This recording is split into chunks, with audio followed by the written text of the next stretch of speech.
All right, hello everyone, and peace of Christ to all of you. I hope my voice is coming good and clear. Please invite your friends and share links with everybody you know, so we can have a good day and we have good discussion. Later, we will have a brother Amir, who is an ex-Muslim, and he is driving the Abdul crazy. Uh, the Muslims, they say in Germany that Christian Prince in his book or his books he lie. So today we are going to get them busted. And we will have our line open for anyone who he dare to have the courage and the knowledge to call us and to challenge us about what they claim. So please invite your friends. It's going to be fun as usual. And you see, this is the difference between us and them. Muslims, they debate themselves, they make an argument, they win the debate as long they are not debating me. Well, if you play chess by yourself, it doesn't matter who lose. I mean, you will be the winner. Oh boy. So the Muslim, that's what they do. They say to you, we want to play chess. By the way, chess in Islam is haram. And this is because Muhammad, he don't want Muslims to be smart people. Even Muhammad, he speak about it, that the one who put his hand in the chess is the same as the one who put his hand in the blood of a swine, which is a big deal in Islam. You see, Muhammad, he have no problem to put his hand in the blood of a human being, but he have a big problem that his hands will touch the blood of a swine. I mean, look how decent he is. Look like Muhammad, he consider the blood of the swine is more scary from the blood of a human being. He don't mind to slaughter, to kill, to torture, but he have a problem with the blood of a swine. So today we will have a good time together. Please invite your friends. We just started, and maybe in within 30 minutes from now we will have a brother Amir. He will call us. And just to inform you about Amir, he's an ex-Muslim. He's from Iran. He and his brother, they left Islam and they became Christians, and they are very, very active.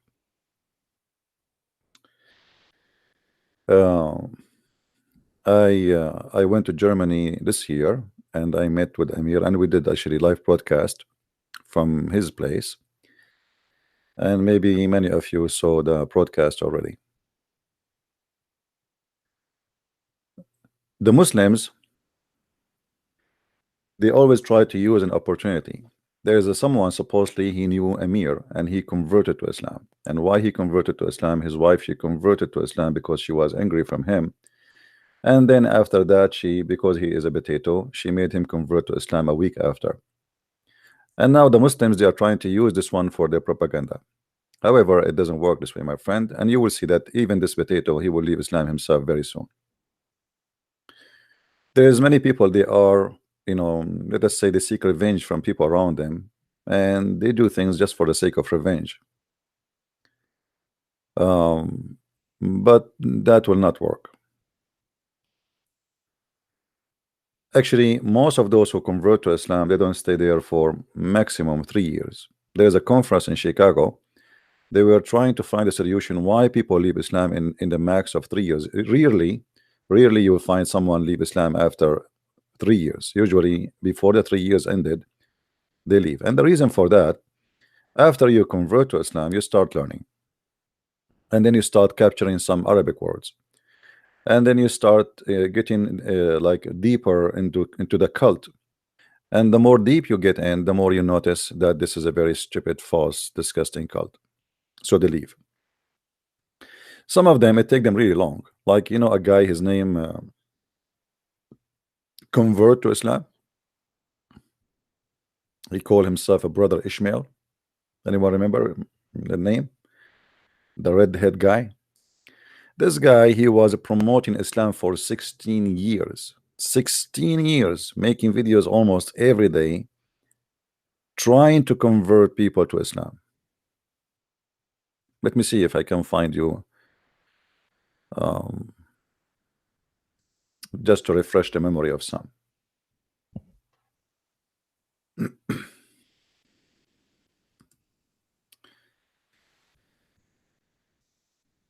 And me myself, I made many videos against him, actually.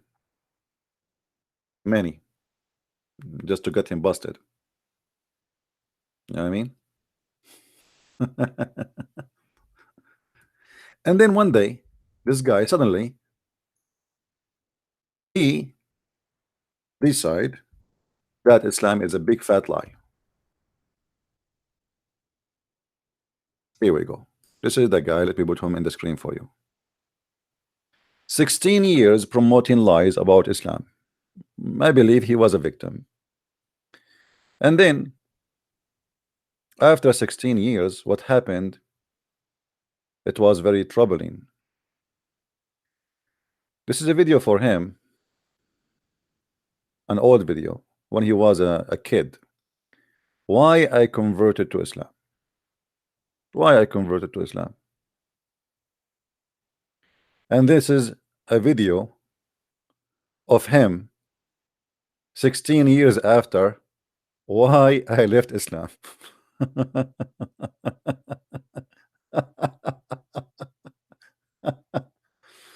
Oh boy. So my friend, what happened to this guy? He learned Arabic.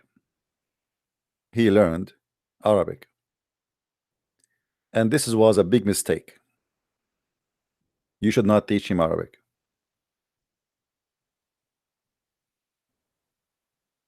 He learned Arabic, he speak Arabic, and now he knew how to read the reference by himself. He did not need even Christian friends to read for him. You know what I mean?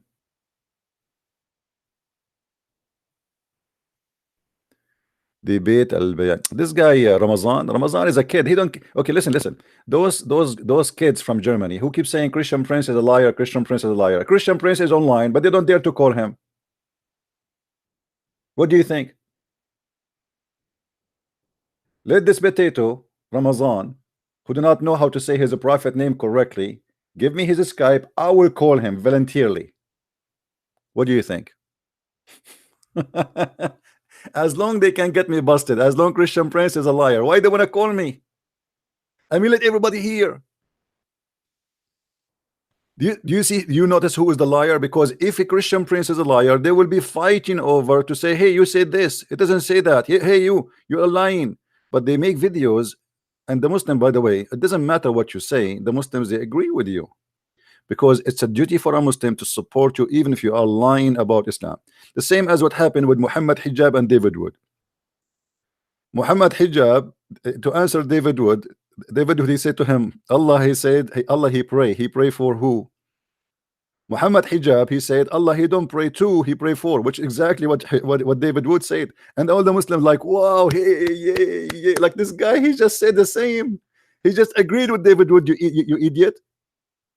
They support you. It doesn't matter how stupid you are. There's nothing is called Shia Islam. Shia Islam is the same. You know, Shia. The only difference between Shia and Sunni that they have different source of garbage, but it's the same garbage. We don't talk about them much because they are minority compared to the rest. But the Shia Islam is a stupid, the same as the Sunni Islam, and both of them are violence. All right. Shia Islam, Sunni Islam. By the way, what Shia? There's many Shia, and what Sunni? There's many Sunni. You see, when you say Sunni, there's many Sunni, there's many Shia, and even the Sunni clean each other, and the Shia clean each other, and it's a garbage. Garbage in, garbage out. دينك كله خرابيط. يا ولد اسكت. قال له يا فرحان اللي لبسوك المضرطة من هنا قال له يم الخناقة. تحكيني عربي؟ Before we start with Amir, I'm going to open my Skype for any Muslim would like to call us. All right, give me a second to open my Skype.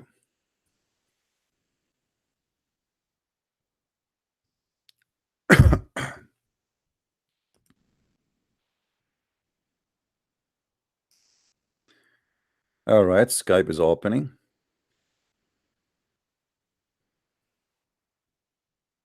Any Muslim would like to do so, please feel free. Only Muslims, no Christians, please. You see how much we spoil the Muslims? Only Muslims. There we go. My Skype is open. It's loading. And we will be there in a second.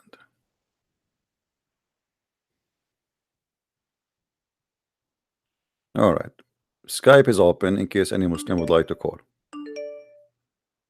And right away when I open Skype, I get like a pop-up windows by hundreds, like, like it's like a gun machine. You know? If I show you, you will not believe it.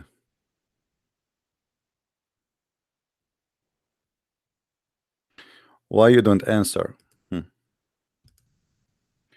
Abdul, he sent me a message in Skype.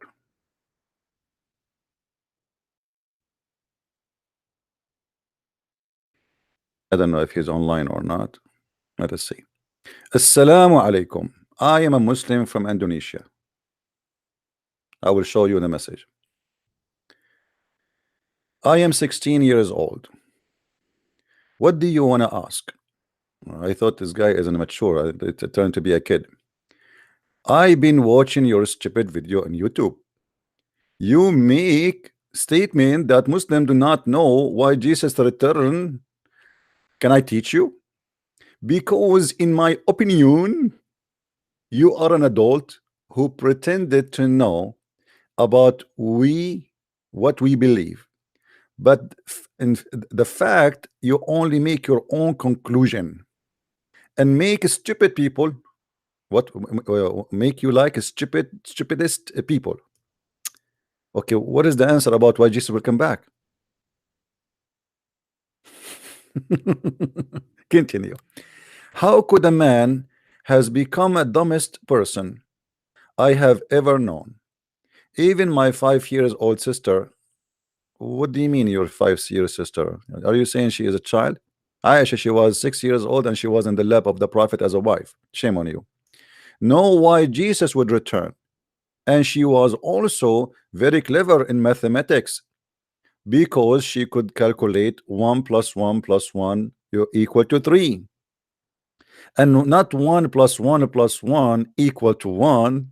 I can only laugh and embarrassing statement.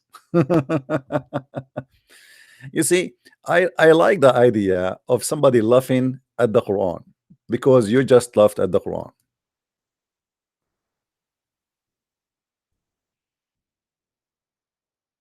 It is the Quran who teach you 1 plus 1 plus 1 plus 1 is equal to 1, not Christianity.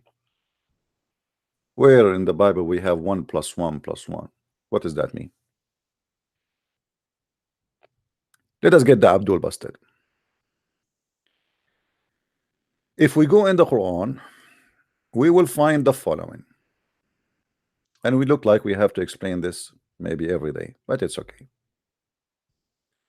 In chapter 4, verse number 171, the Quran says 1 plus 1 plus 1 is equal to 1. Not in Christianity. We don't believe in 1 plus 1 plus 1 equal to 1. That's only stupid people believe in, and I agree with you. This is your book. The same verse saying that not to say Trinity is the same verse saying 1 plus 1 plus 1 is equal to 1. Read with me carefully and laugh at your God. If you don't want to laugh at your God, at least take a selfie with your God. O people of the book, commit no excuse in your religion, nor say Allah of Allah aught but the truth. Christ Jesus, by the way, it doesn't say Jesus here, it says Isa. This is a false translation. So Isa, the son of Mary, is a messenger. Okay, let us put here 1. So he's what? He is a messenger. What kind of messenger? He's a man. That's wonderful. And he is his word. He is what? His word. This is what? This is the other one. We put 1 here. And then It says which he bestowed on Mary, and a spirit proceeding from him. So he is a spirit proceeding from God. This is the third one. So now what we have, according to your funny book, we have 1 plus 1 plus 1 equal to Jesus. Who is the stupid one who believe in 1 plus 1 plus 1, Abdul? Messenger. Hmm?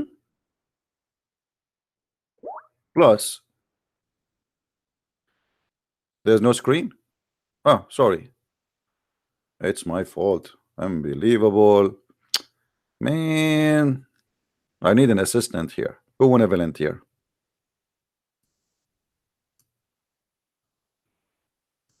You see, my screen is covered. I cannot see anything. Seriously. Forgive me, please. All right, let us do this. To avoid this issue, let me put this here. All right. So as you see, let us go back from 0 then. As long you guys you were not able to see the screen with me, I apologize for that. It was a technical. Jibril did not inspire me. Sorry. You know, sometimes Jibril do stupid things. People of the book commit no excuse in religion, nor say Allah but the truth. Jesus Christ, Jesus, there's no Jesus, there is Isa. The son of Mary was, there's no more than, this is a translation, this is why it is two bracket. He was a messenger. So number 1, he is a messenger. Put 1 here. And he is his word, and his word. So this is the second thing. Jesus is a messenger, and he is the word of God. And Allah he bestowed on Mary his and a spirit from him. So Jesus is, this is number 2, this is number 3, which is spirit proceeding from him. So Jesus is a messenger, number 1. He is a word, number 2. He is a spirit, number 3. So who is the stupid who told you that in Christianity we believe that 1 plus 1 plus 1 is equal to 1? That is your God. That is your stupid God. He is the one who taught you that, not Christianity. So look what we have with us. We have a messenger.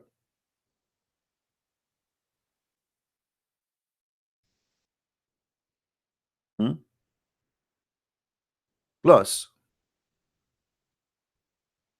word plus spirit equal to 1. Do you see it, Abdul?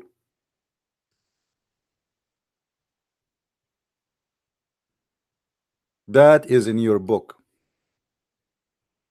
Now, as long 1 plus 1 plus 1, and this is something the Muslims they copy from Zakir Naik, and Zakir Naik he copied from Didat, and Didat he copied from his mommy.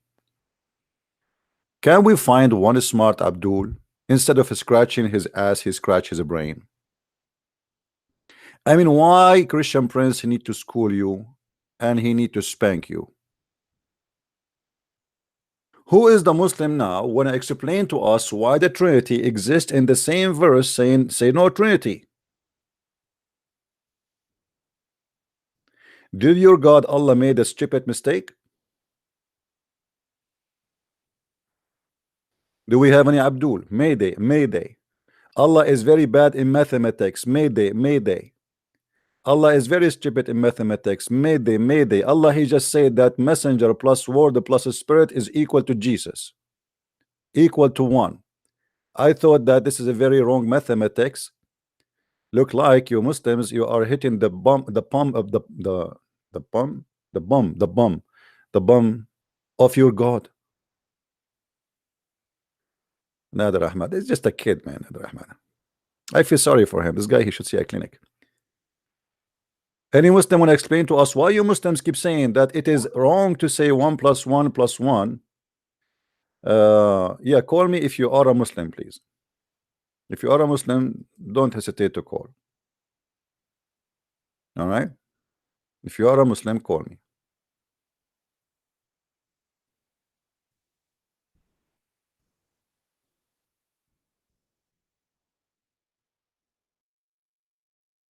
Not.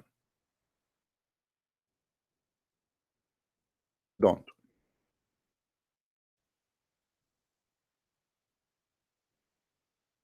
Any Muslim?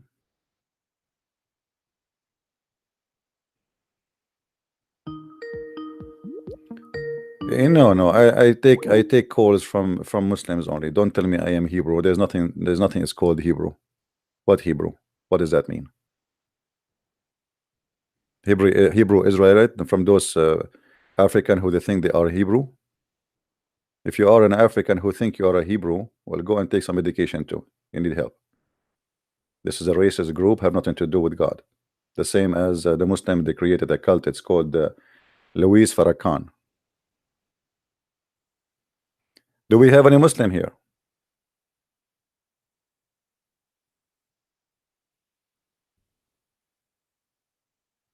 Any Muslim? Why your God saying 1 + 1 + 1 is equal to 1? What's wrong with your God? Any Muslim have an idea?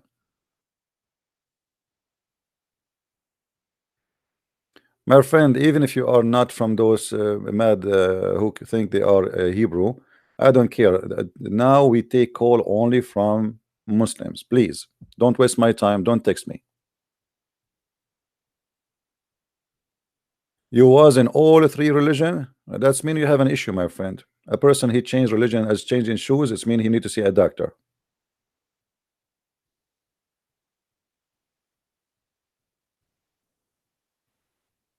Imagine you are a Hindu today, tomorrow you are Christian, the day after you are Buddha, the day after you are atheist, the day after you are Muslim, the day after you are Jehovah's Witnesses, the day after. It's mean you need, you have a stability problem. All right. Now where is the Muslim wanna call us? Who is the Muslim would like to call us? So as you see, the Muslims they accuse you of things, but the fact it is them who have those stupid things, is not us. We don't believe that God is 1 + 1 + 1. Nowhere in the Bible it says that, but this is something we can find in the Quran. Same time, if we go to the Quran, my friend, if you keep texting me, if you want to text chat, if you want to text me in Skype, I will block you. I don't talk in private.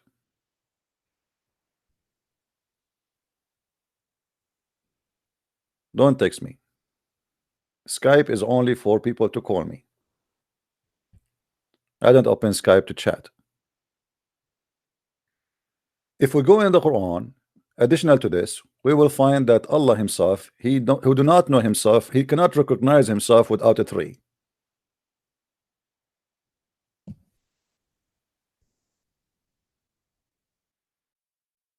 He cannot. And Muslims cannot recognize him without a three. What is the first verse you have in your Quran? Bismillahir Rahmanir Rahim. Bismillah Ar-Rahman Ar-Rahim. Allah Ar-Rahman Ar-Rahim. Question: if Allah is one, why we need a three? Are they those three? You will say to me those are three names. No problem. Why he present himself by three names? Isn't it enough to present himself to us by one? Is it a necessity? Obviously it is. Because if your God is a wise God, he will not do things without wisdom. So what is the wisdom of presenting himself in three things? Not four, not five, not six, not seven, not eight, not 20. Allah himself, he have 99 names, which is multiply of three anyway. Everything in your cult is based on number three. Now you tell me how 1 + 1 + 1 is 1. If Allah is one God, who is Ar-Rahman and who is Ar-Rahim? To answer this question, we can find the answer for it in the Quran. The name of Ar-Rahman never exists in Islam. It was a theft by the thief Muhammad. There was a man who claimed to be a prophet in the time of Muhammad, as many, and even his wife, she claimed to be a prophet. It was a business at that time that anyone he make himself a prophet because it's good money. So Muhammad, he received a letter from this man, and in this letter,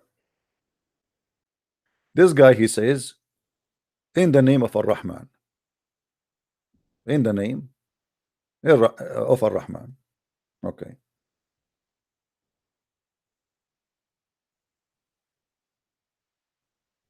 Muhammad,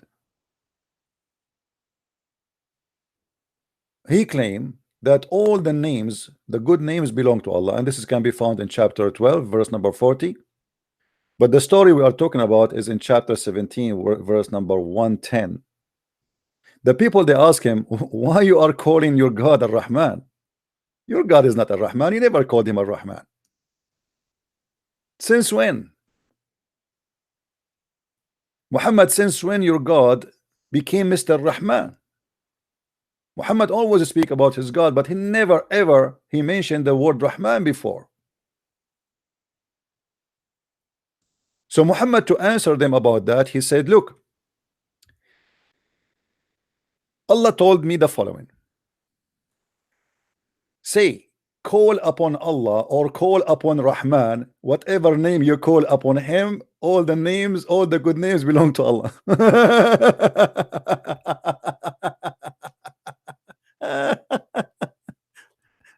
Muhammad got busted. The name of Ar-Rahman is a theft.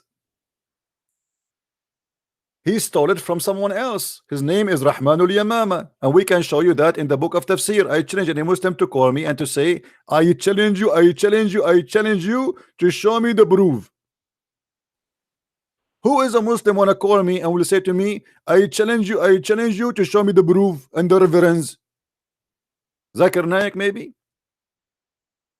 Let us ask Zakir Naik about what happened. Tadadun, tadadun. Tadadun, tadadun. Tadadun, tadadun. You know, it's an Islamic country phone, so it's very slow. Tadadun, tadadun. Tadadun, tadadun. Assalamu alaikum. Brother Zakir Naik, we have a question for you. I told you 1,000,000 times, don't call me after the middle of the night. I live in Bangladesh and it is very late here. And I'm going to call the police for you because you are doing to me sexual harassment. Dr. Zakir Naik, just a question. There's no sexual harassment here. Just a question. Okay, go ahead. Why in the Quran, the Prophet of Allah, he said that I call him Ar-Rahman or I call him Allah, it doesn't matter. Where the name of Ar-Rahman came from and how suddenly it appear? Okay, first of all, don't change your voice. I know you. Your name is the Christian Prince. Everybody know your voice. And I know you are calling me to make fun of my Prophet and my Allah. And I'm going to get you busted.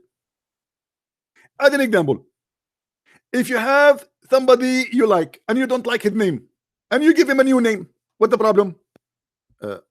Are you saying the Prophet, he did not like the name of Allah, so he gave him second name? This is not what I meant. Don't, you know, you are very slow. You are extremely very slow. What I'm saying, that all the good names belong to Allah. No, this is what you said. You said if somebody have a bad name, you don't like it, you change his name. So it was obviously the first name is not good. What is it enough to have the name of Allah? Is that enough or no? I mean, is Ar-Rahman better than the name of Allah? Nobody said that the name Ar-Rahman is better than the name of Allah. Nobody said that. But Allah, he like all the good names. Any name he like it, he grab it. Thank you very much. And don't call me again.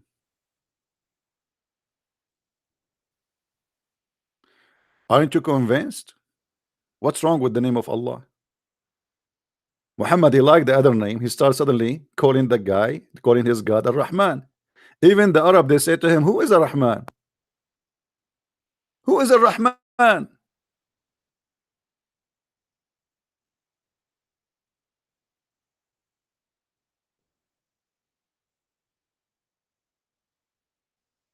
And by the way, brother, if you don't believe that's what this is the story is, brother, I can show you the reference, brother. Who is a Muslim brother would like to call me, so I will make him read the reference about this story, brother.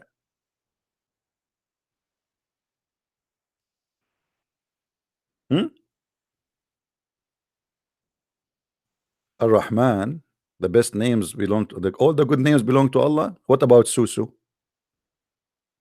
What about Fufu? All the good names belong to Allah. Beautiful names. Madonna, Michael Jackson. What do you mean all the beautiful names belong to Allah? What kind of excuse is that? So why you Muslims, you lie to us and you say Allah have 99 names? If all the beautiful names belong to Allah.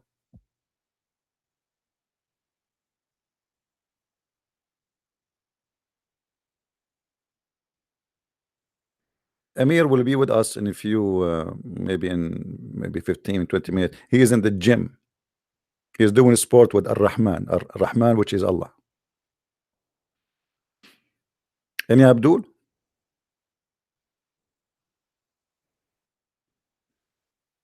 All the good names belong to Allah. As an example, su su su su fu fu fu fu mi mi mi mi mu mu mu mu boo boo boo hu hu hu lu lu lu lu mu lu lu lu. All the good names belong to Allah. All of them. Shakira, Shakira. From now on, I'm going to call Allah Shakira. Oh, we have Faris is calling us. Let us see what Faris wanna say. Hey Faris, how are you?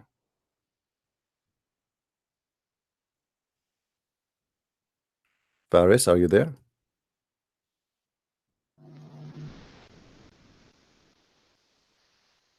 Faris, are you there? Hello? Are you there? Faris, I think you made a mistake. You called me before saying Inshallah. Remember the story of David? He had sex with 99 women, but he forgot to say Inshallah.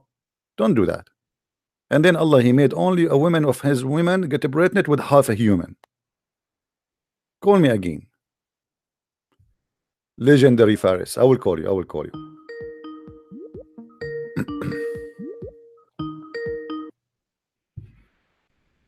Are you there, Faris? Hello? Are you there? Hello? What happened to this guy? Okay, look like he don't want to talk. It's all right. It's all right. I know you. I understand your situation. If I put myself in the shoes of Ar-Rahman, I will be in trouble.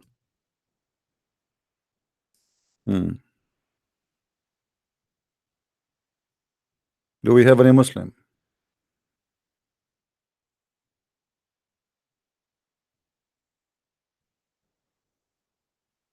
Do we have any Muslim would like to call us? What this is drama is about? Why Muhammad is adding names? And by the way, if this is when the Quran mentioning that the first time Muhammad he called his God Ar-Rahman, so how Ar-Rahman appear in the front of every chapter in the Quran today? As you see, he never mentioned the name of Ar-Rahman before. Never. And this is why the Arab are asking him, who is Ar-Rahman? Like, what the heck? Who is Mr. Ar-Rahman, the brother? Do we have any Muslim? Mayday, Mayday.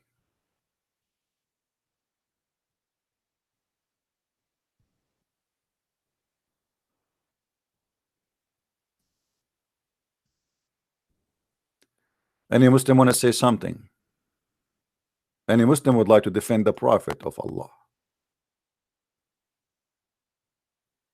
Any Muslim he think that we are not telling the truth?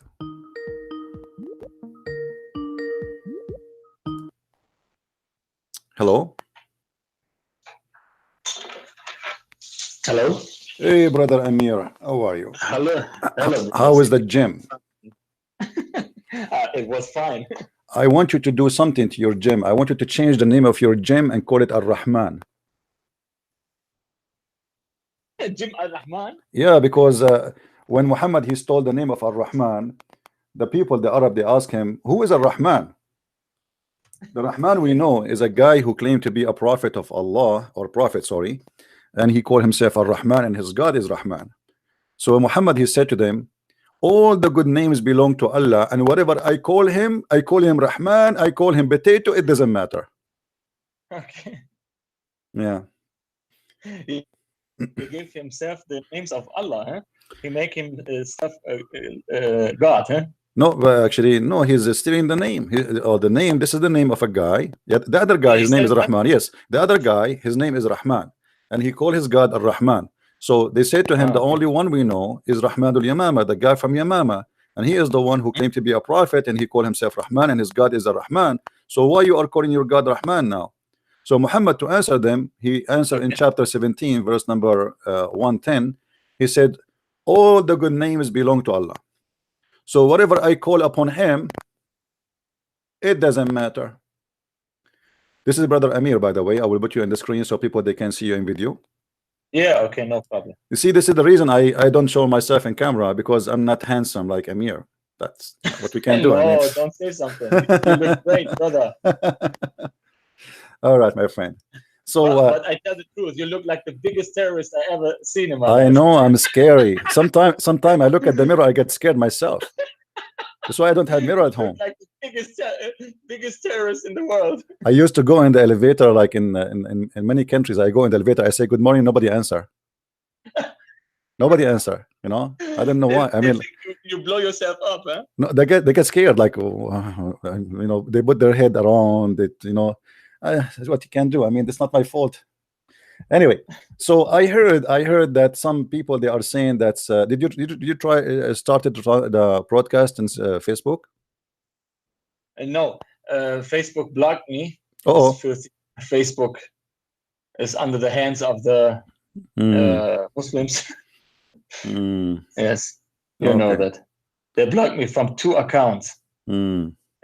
Each time I posted anything about Islam, they blocked me right away. It's okay. Well, no problem. We are here to stay, and you make a new account. Who cares? Your account will grow. Just give me the link, and I will give it to people. They will subscribe by thousands. You know, yeah, no problem. So, you know, I was telling them here that some of the German Muslims, if we can call them German, they were saying that I have lies in my books. Is that correct? Yes, this is correct. What is that? The first lie is the story in which Muhammad ordered to kill a good believer who never commit anything, who was a good guy, and he was praying, and Muhammad was very jealous about him, and tell his followers who wants to kill him. Okay, I have an offer, Amir. I have an offer. Wait, brother. Wait, brother. This is mentioned in your book, and you gave the reference about this story in Sahih al-Bukhari, in the book of Futuh or something like this. Yeah. And the Abduls here in Germany, they don't find this hadith. But I know this hadith is existed. And the Muslims know that this hadith is Sahih and is existed, but not in this reference, I think. Well, you see, as long the story is Sahih and it exists, then the problem is their problem. Secondly, I want a Muslim to call me right now, and I will make him read the reference in front of his eyes. Yes. Who want to do that? This is they are stupid. You know, this one, like somebody told me, why you call them donkeys. I mean, I have to call them donkeys because if they knew, they should have knew that the book name there is not even exist in Sahih al-Bukhari. There's books, it's called Explanation of Sahih al-Bukhari. And here we go. This is the reference in front of your eyes. I will put it there.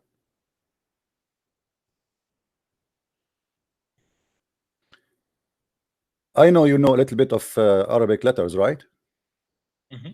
Does it say here Sahih al-Bukhari? Wait. And here we go. This is the reference. Okay. Sahih al-Bukhari. Okay. This is says Sahih al-Bukhari. I put the reference as it is, not as Muslim they want it to be. This is how it is.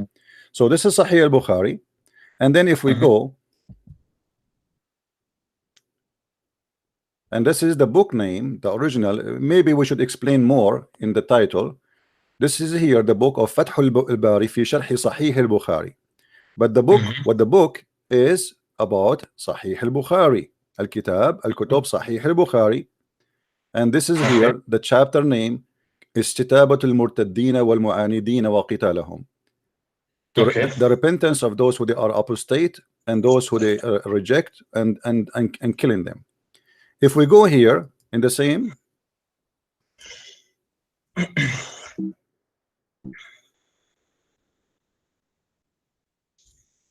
let us see.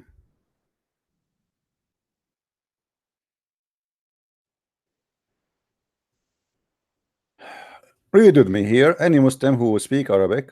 If you are a Muslim who speak Arabic, please call us so you can read for us and you can confirm what we are seeing in front of us. This is the story repeated many times about a guy who was praying to Allah and he was a good man and he did nothing wrong except Muhammad, he was jealous from him and he decided to kill him for that reason only. And this is here in the front of us. This is exist, even the story is exist in Musnad Ahmad. If we go to the book of Musnad Ahmad, we will find the same story. Please don't call me unless you are a person who speak Arabic and a Muslim. All right, a person who speak Arabic and a Muslim, because we want to make you read for the Abdul and let us see who is the one is lying. Secondly, if the Muslim they are saying that those reference are exist in different books and they are a true reference, so what is the problem? Where is the lie here? Yes, I doesn't understand. Because the story let Muhammad looks like an idiot, you know, like a jealous man who is a murderer, you know. Yeah. Why you want to kill this guy? He doesn't even do anything. The guy, he was a good believer. He did not do anything wrong. The guy, he did not do anything. He did not commit any crime. And yes. the only crime he did, Muhammad, obviously, you know, Muhammad, he was jealous from him. You know, that's all. The guy, he did not do anything. There's no crime. And Muhammad, he claimed that because he, you know, he predict that this person, you see, here we go. You see, there's, look how many times the reference repeated. Many times the reference repeated. This is here Fath al-Bari, variant number 16. Ad-Diyat wal-Ahkam. And the reference in the front of us. If we click, all right, here we go. The reference repeated again. All of this is interpretation of Sahih al-Bukhari. So when the Abdul he says we could not find in a Sahih Bukhari because he's an idiot. It is not Sahih al-Bukhari. This is interpretation of Sahih al-Bukhari. It's not my fault if you are a donkey. You do not know what I'm talking about. Brother, wait. Why you mention it in the book of Futuh? You know, you gave this reference in this book, Allah's Täuschung. Because it's mentioned in many. It mentioned in many books. You see, this is not the book of Al-Bukhari. This is the book of interpretation for Al-Bukhari. So, as somebody he have a knowledge, he will know right away that this is not Al-Bukhari. This is the interpretation of Al-Bukhari.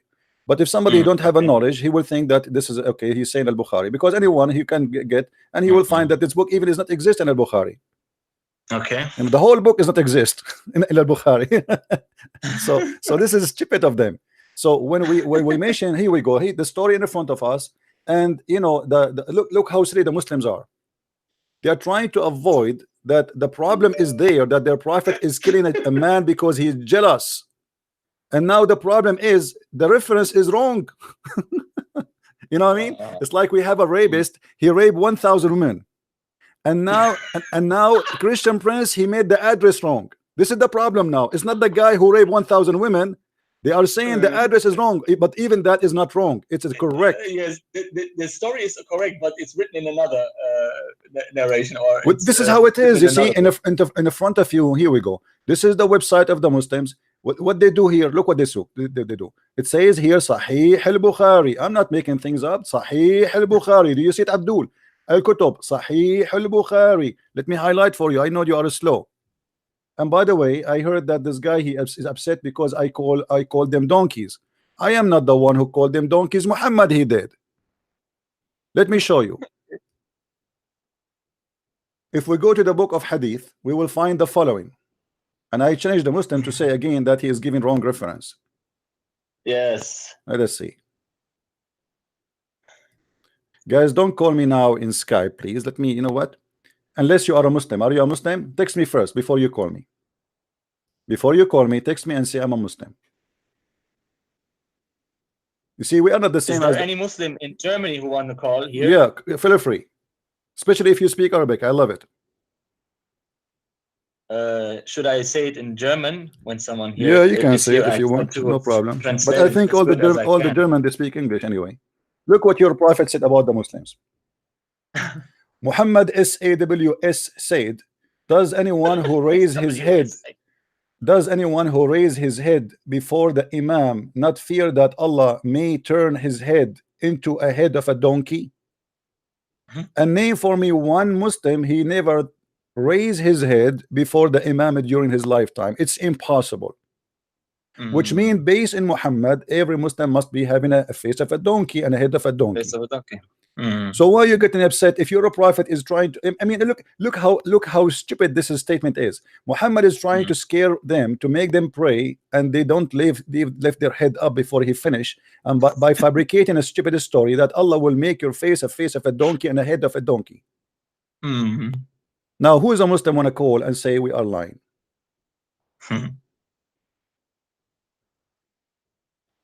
As you see, everything I have in my book, I have even the text, I have the reference, I have everything. How dare you to say we are lying? And how dare you to say that we are lying about the location, but you admit that the story is true? Which means you are agreeing that your prophet is a criminal and he is not a prophet of God. Because remember, in Islam, you cannot supposedly kill a man unless he is guilty of something. This is what they say to us, especially he's a Muslim. So the man, he's praying. The man, he is doing everything the Muslims do. He's praying actually too much. Why you kill him? What is the reason? And I have a surprise for the Abdul. All those videos in the front of us is about the hadith I am quoting. Should I play it? Look. All those Abduls are talking about the hadith of the Prophet killing the man who did nothing.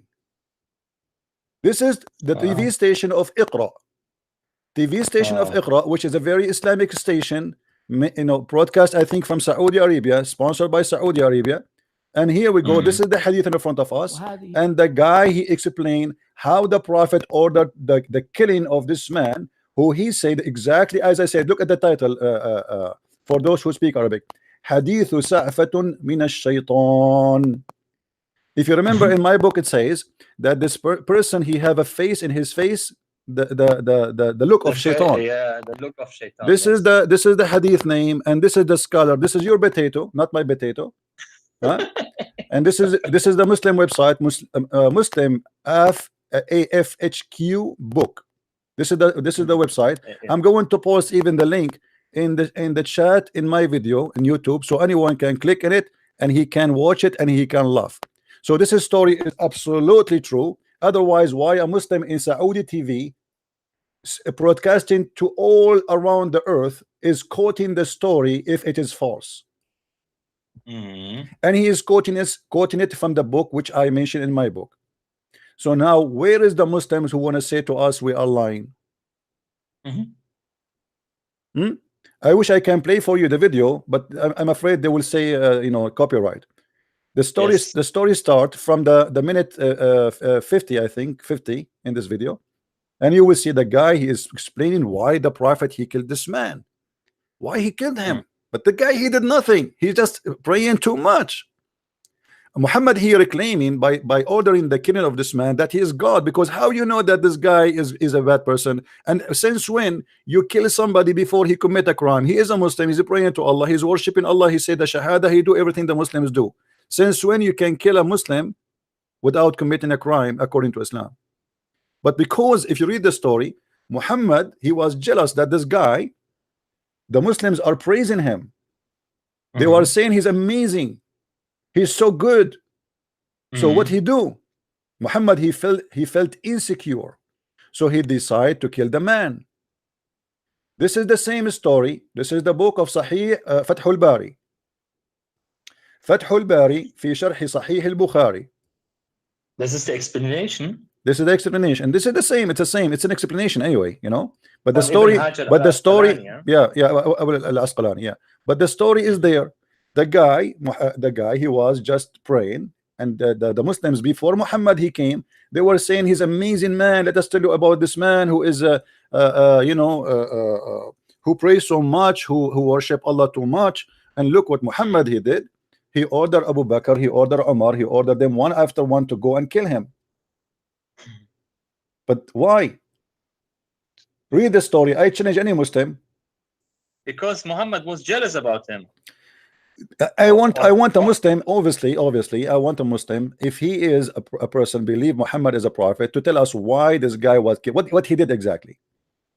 And look, each time they go to kill him, قال جاء أبو بكر إلى رسول الله صلى الله عليه وسلم فقال يا رسول الله إني مررت بوادي كذا كذا. The same story repeated in many places, in many quotation.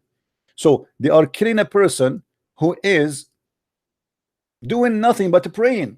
And look here, one after one they say, you say فقال اذهب إليه فاقتله فقال فذهب إليه أبو بكر فلما رآه يصلي كره أن يقتله. Muhammad, he said to him, go and kill him, go and kill him. But Abu Bakr, he went to kill him and he found him praying, so he hated to kill him when he was praying to Allah. So he came to the Prophet and he said to him, well, he told him what happened. So he told the same to Umar, and then he told the same to Ali, and then by the time Ali he went to kill him, the guy disappeared, which means he left. This is the story. Here we go. It's repeated many places. It's in the same all over. All of this is in the front of us. So now, as long the Muslims agree that this is what their books is saying, not what the Christian Prince is saying, that's mean they admit it. This is in their books. Yeah. And as long, here we go, you see, when a scholar in the TV, he quote for us the story, is he quoting a false story? Is he quoting a false story to prove to us a false story, or he's quoting a story because it's already approved? And you know that this is in Saudi Arabia. If you mention one word which is not really accepted by Muslims, this guy he will lose his job. This guy is a scholar, big scholar, and he is hired to be in the most famous Islamic TV in the world. It's called Iqra TV station. In order to have him, and he is speaking from the city of Mecca. This is not speaking from Al Rida or Jeddah, speaking from Mecca itself. So he is the Imam of the masjid, and he is the highest scholar in that location, and the government and the Saudi and the Muslims, they choose him to explain to them Islam. And look how many microphones in front of him. You see, the poor me, I have only one microphone. This is telling you, because if you see Amir, if you are a person with knowledge, they will give you like more, like if you have 5 microphones, you will you are like a general. If you have 6 microphones. So when the Muslims they say is not true, that is stupid, and that is so dumb. Yeah, because the story Muhammad looks like a murderer and a jealous guy. And you know the question is what is the reason to kill this guy? Where are they? Is there any Muslim to tell us why? No, Amir, where are those people who make videos? Where are those who make videos and they say Christian Prince is lying? Why they don't call us right now? Here we go. My Skype is open. Join us please in the conversation and get me busted if you're a man. But all of you are potatoes and you don't dare to do so. I want any Muslim to call us and say that this guy in the TV, he is a scam, he's a liar too. And not only him. You see, I'm just showing you one of many scholars. I can show you tons of reference. All of them, they are speaking about the same thing. Here we go. What about this guy? What about this guy? What about let's see. This hadith is explained it too, but with high technology. The same story, the same story, the same story, the same story, the same story. All the Muslim scholars. الرجل الذي أمر الرسول بقتله. No, this is a very famous scholar for the Muslims. His name is a Sheikh al-Sha'rawi. The video is very old. This is why it doesn't look good, you know. But no, I think this is al-Huwaini. I forgot his name really. But anyway, all those Muslim scholars, they are saying the same story. So it is a lie, but yet all the Muslims in their TV, they are quoting the story to prove a point.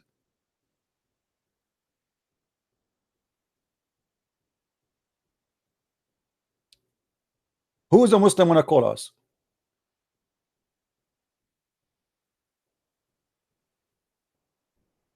What a shame. What a shame. Mayday, mayday. A Muslim is required. A Muslim is needed. Who wanna call us? Same time, Amir, I heard that this guy, this kid, he said that the Bible is corrupt. Is that true? That is true, yes. Okay, let us get them busted. If the Muslim says to us that the Bible of Christ is corrupt, that's mean Islam is corrupt. Why? Because the stupid who says such a thing, he forgot that he's accusing Allah of not being God, not the God of Christianity. Because who delivered the Torah and Injil? It was Allah. The one this who, is the book of Allah. This is the book of Allah, according to Muslims. In chapter 3, verse number 3, chapter 3, 48, chapter 3, 30, 65, chapter 5, all those chapters in the front of us confirming one story, that Allah is the one who sent the Torah and the gospel. Question: if Allah is the one who sent the Torah and the gospel, so why you don't say and be a man that the Torah of Allah is corrupt and the gospel of Allah is corrupt? Because when you say that the Bible is corrupt, you are talking about the Bible of Allah and the Torah of Allah. And if the proof that God cannot be true God because his book can be corrupted, that's mean Allah cannot be God.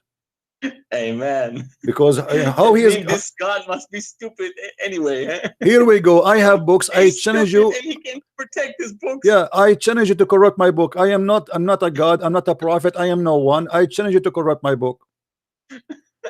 You are telling me that you have a God. His name is Mosquito. Not Mosquito. Sorry, Miss Thompson. Miss Ar-Rahman. Miss Ar-Rahman.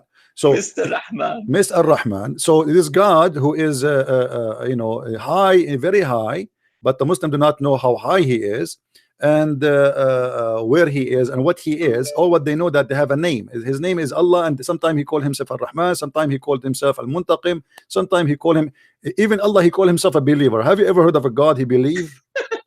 He believe in what? Brother, please show us Surah 70, verse 40. Allah swears by another Lord. Okay, hold on. Allah is swearing by another Lord. Okay, well, yeah, take Who's talking there? Take it easy on the Muslims. Come on, I mean, Allah do things, Elijah mean God is with us. Yeah, Elijah mean God is with us. This was so a big mistake to accept the debate with David Wood. No, it's not a mistake. He said the truth. He said the with truth. So you said what chapter you want? What chapter? 17? 70. 70. Oh, 70. Okay, 70. What verse? 70 ayah 40. 40. You're being a bad boy now. The Muslims will hate you more. Yes. It's okay. But I mean, what a big deal, my friend. Allah, he swear by fig. Yes, he swear by anything. If we have a God, he swear by fig, and he have no problem with that. I don't know where to put your picture here. Let me hide it for now so we can read the text. All right. فلا أقسم برب المشرق والمغرب. Okay. I swear by the Lord of the rising places, of the sitting places of the sun. See? Yeah. Who's talking there? By the way, the funny, Allah, he think that there is, he swear by the Lord of. Who is this Lord? I think Allah is the Lord.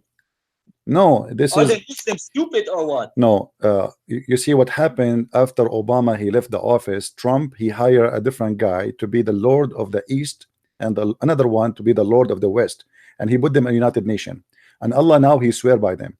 But I have a more stupid story for you. The God of Islam, because he's all knowledgeable, he believe that, because now we have a mistake because of what you mentioned. Muhammad, he believe that there is Allah believe that there is two east and 2 west. Okay. Hmm? 2 east, 2 west. 2 east, 2 west. Let us see. Chapter 55, verse number 17. He is the Lord of the 2 east and the Lord of the 2 west. Do you know why he said that? Who knows why? Any Muslim knows why. Why Allah he said there is 2 east and 2 west? I will explain to you. Muhammad, because he is very smart and he's a genius, and because he is the only Allah speaking there, he thought that there is 2 east and 2 west. Why? Because Muhammad he noticed, and the Arab believed before that, that obviously there is 2 suns. There is suns for the winter and there is sun for the for the summer. Because simply the sun, you know, in the winter time it appeared from different place, same as, and it set in different place from the sun in the summertime. So Muhammad he come to the conclusion, based in what the Arab believed before him, that there is 2 east and 2 west. And by the way, this is scientifically true.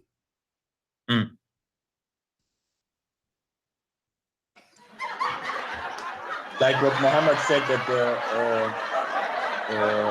the shape of the world look like is flat, huh? No, yeah, he said that too. But I mean, look at this. This guy he think that there is 2 east. But hold on. Do you see here in the translation this says he is the Lord of the 2 east and the Lord of the 2 west? Yes, he is Lord of the 2 east Okay. and Lord of the If there is only 1 east, how he can be Lord for 2 plus 2 if they are 1? Obviously here he made a mistake. It's a stupid mistake. Same time, if you notice with me here in the translation they say he is the Lord of the 2 east, but in Arabic it does not say that. Okay. It says Lord of the 2 east and the Lord of the 2 west. If we go back to the verse you asked me to read before, which is in chapter 70 verse number 40, it says I swear by the Lord of the rising places and the sitting places. So if Allah swear by that Lord, and in the other verse saying that there's a Lord, he is the Lord of the 2 east and 2 west. Allah swearing by who? Yes, I told the Muslim, who is Allah swearing to when he is the Lord? Who is a no Muslim? one will answer. Yeah, you know, the question is, I want all the German who they are listening, why the Abdul who have a big mouth don't dare to call us right now? That will be a very nice to have them live with us and getting us busted. What do you think, Amir? Why don't even have the courage? Okay, I have an offer for them. I have an offer. I saw a video of a guy, his name is Ramazan. I like this guy Ramazan. He have a nice cat behind him. I have an offer to Ramazan to give me his Skype and I will call him. I will volunteer. Hold on, we have a Muslim is calling. Hold on, we have a Muslim. Hello. Hello. Hello. Are you going to talk Hamza or no? Hello. Yes. Can you hear me? I hear you. Go ahead. All right. Yeah. Actually, I didn't get you when I was calling before. Yeah. So did you hear what we are saying? Yes, I heard what you say. Did you hear about the story about your prophet killing an innocent man who commit no crime? How do you know he don't commit crime? Because the story is saying that the guy he did nothing, that the Muslims they were praising him a second ago. The Muslim they were saying he was. Do you know Arabic, right? The story in front of you. Read it. Okay, read it. Here we go. The story in front of you, my friend. Hold on. The story in front of you. I mean, a story before. There's no story before. Muhammad, he never met this man before. He never spoke to this man before. He never have anything to do with him before. The Muslims they you know, they praise him. They say he's amazing. He's so good. He is very decent, and this is why they mention his name to Muhammad. So suddenly sorry, Muhammad, he said to them, it's I see in same his topic. face, huh?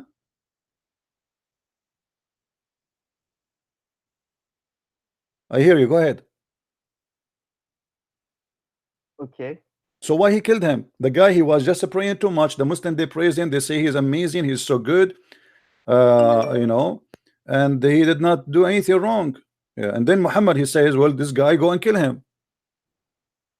Obviously obviously he's jealous. Mhm. The story here in front of you will make it more clear. You can see, you can see that Muhammad here is killing the man for no reason. The guy, he commit no crime, he did nothing wrong. Why you want to kill him? I think maybe because the other ones wanted to kill him because What other? they think, It was Muhammad who ordered to kill him, my friend. It yeah, was but Muhammad. they asking Huh? should what should we do? Hmm. And they were the one that do the offer of Muhammad. So um, it's also their fault if they want to kill him. But maybe it's because of jealousness. Maybe it's not because Muhammad only. Okay, so you are saying Muhammad, he was jealous from the man, so he wanted to kill him. Um, I think that the man didn't follow the order of Muhammad, and because she insulted Muhammad He did not do some anything. He was praying too much. The Muslims, they were praising him. They were saying to him, look how amazing he is. He did not do anything. The guy, um he commit no there, crime. Where is the crime? Where is the crime? What is the I crime he commit? He commit no crime, my friend. another scripture about this person, Hmm. or is where the name is inside, or is this the only Okay, hadith about this my person? friend, you claim that you speak Arabic, right? Show me in the story. Let me show you the story more clear. Show me where in the story this guy he commit any crime. This is the book of Number Musnad and Ahmad. This whatever. is Musnad Ahmad, Baqi Musnad al-Muktharin, Musnad Abu Sa'id al-Khudri, and the hadith is Sahih. It says here, I and don't want. I don't claim if it's Sahih or not. I just want number, chapter, book, so that I have a well, point. in Musnad Ahmad, its hadith number is 10734. It's in front of you in the screen. On The man, he did nothing, he commit no seven. crime, he said nothing, he was praying too much. And I saw a rajulun mutakhashshi'un hasanul hay'a. I saw a man who prayed too much to Allah, and he is a good looking. He was praying. The Prophet, he said to him, go and kill him. The story in front of you. All right. Okay, why? He just told him, I saw a man, he's a very good looking, and he is just praying too much. Why he need to Okay. kill him? And Muhammad, he insists to kill him. One, he sent his men one after one. Why? How many men did he send? He sent first Abu Bakr. Then Abu Okay, Bakr, he went to kill him. He went to kill him. He found him praying to Allah. So he came back to Mhm. Muhammad and he told him, I hated to kill him because he was praying to Allah. The story in front of you. And then Okay. he came back to the Prophet. He came back, listen, he came back to Muhammad and he told him what happened, that he was praying too much to Allah. So I hated to kill him, as we see here.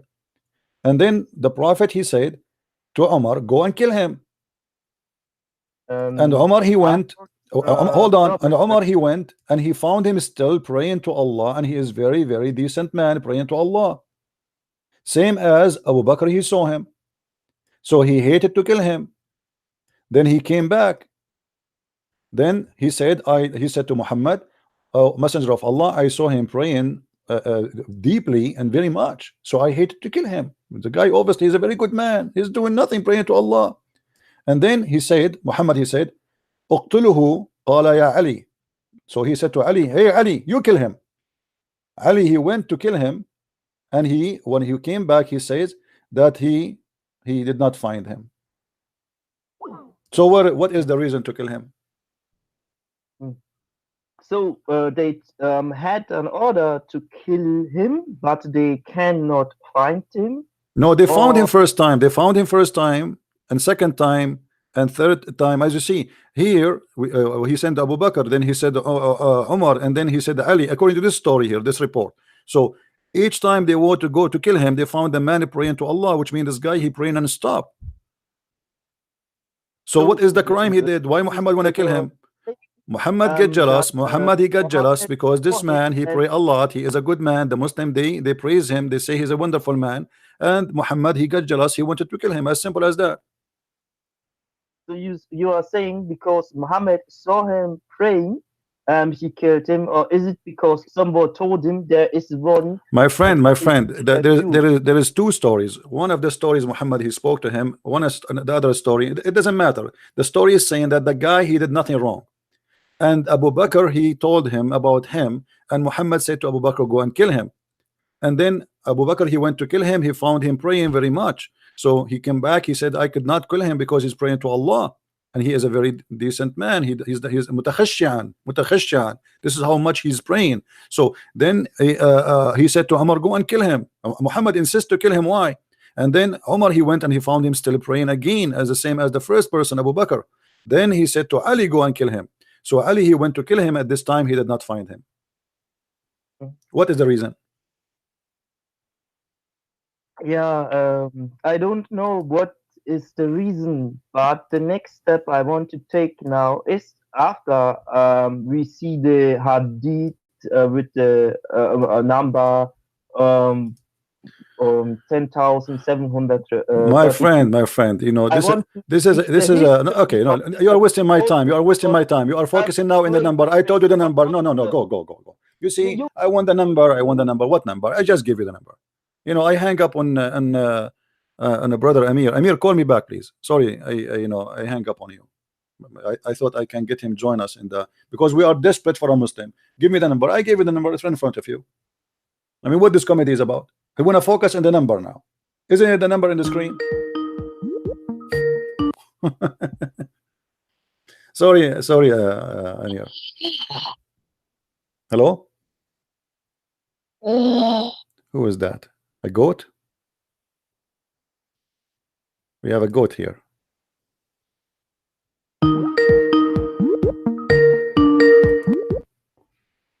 Hey Amir, how are you? Hey brother. We receive a call from goat before you, so you see how silly they are. We are showing them the hadith, we are showing them the reference, and now he is focusing in the number in front of you. You want to check it out, go check it out. Here we go. This is your scholar, this is your sheikh is quoting for you the story. What this is comedy is about. Either you know, and now look what they focus on. They don't want to focus, they want to focus on Muhammad doing a crime for no reason. They want to focus that Muhammad he killed him for a reason, but there's no reason. The guy, it says it clearly that he is praying very much, he is praying too much, he is a good person, he never commit a crime. Where is the Muslims who don't agree with this story? Why they don't call us? Where is the potatoes from Germany? Do you see why I call you potato? You have a big mouth speaking to yourself, making an interview within yourself, and you win the interview within yourself. What about you call us live and let us see who is the one who will laugh at you? Any Muslim, Mayday. Mayday, please. Mayday. Huh? Who is a Muslim wanna call us?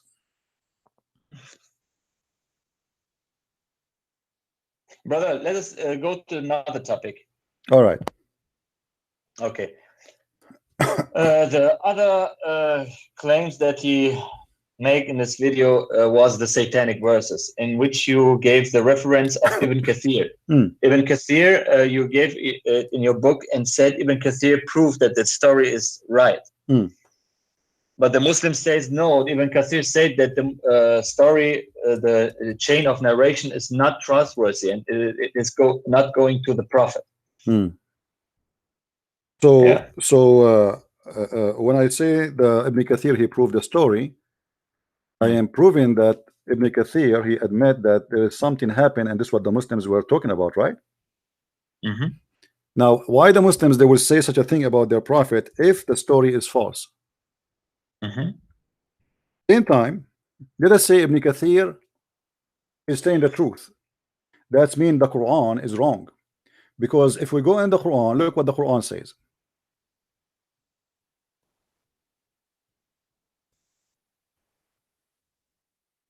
You see, the Muslims, they get themselves busted without knowing. This is the Quran, chapter 22, verse number 52. It says what? It says Allah will delete any verses shaitan he gave. Yes, I told them the same thing. I said, when this story is not true, what Allah meant when He said, "I put the verses out in which Satan throw it in." What was this verse then? What was the verse? No, how you can delete something is not exist. If there's no satanic verses, why even Allah need to speak about it? Why He need to say those satanic verses? I am going to delete them. So this is a very stupid argument. And same time, you know, if we go and read some reference, let us see some reference to see how Muslims they come with it. If we go as an example to Al-Fakhr al-Razi, because I saw one of your those German, he was talking about Al-Fakhr al-Razi. What Al-Fakhr al-Razi says about that? Let us see. Let me get some reference so people can laugh. And by the way, why they don't call us and let us see what Ibn Kathir he said. Ibn Kathir he said clearly that the Arab let us go to Ibn Kathir so everybody laugh. You know, I want to go to Ibn Kathir so everybody will see that this story must be a very accurate story. Let us see.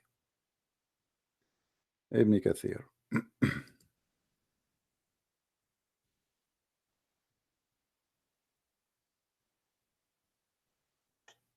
Never did we send a messenger. Never we send, yeah. But Allah he claimed that all his messengers are scumbag. All his messengers. 124,000 prophets. Yeah. Bring the message of Allah, and only Muhammad do the perfect act. What a joke. All right, this is Ibn Kathir in front of us, and everybody will read together. When he did recite the revelation, Shaitan throws some falsehood when he spoke, and Shaitan throws some falsehood in his speech.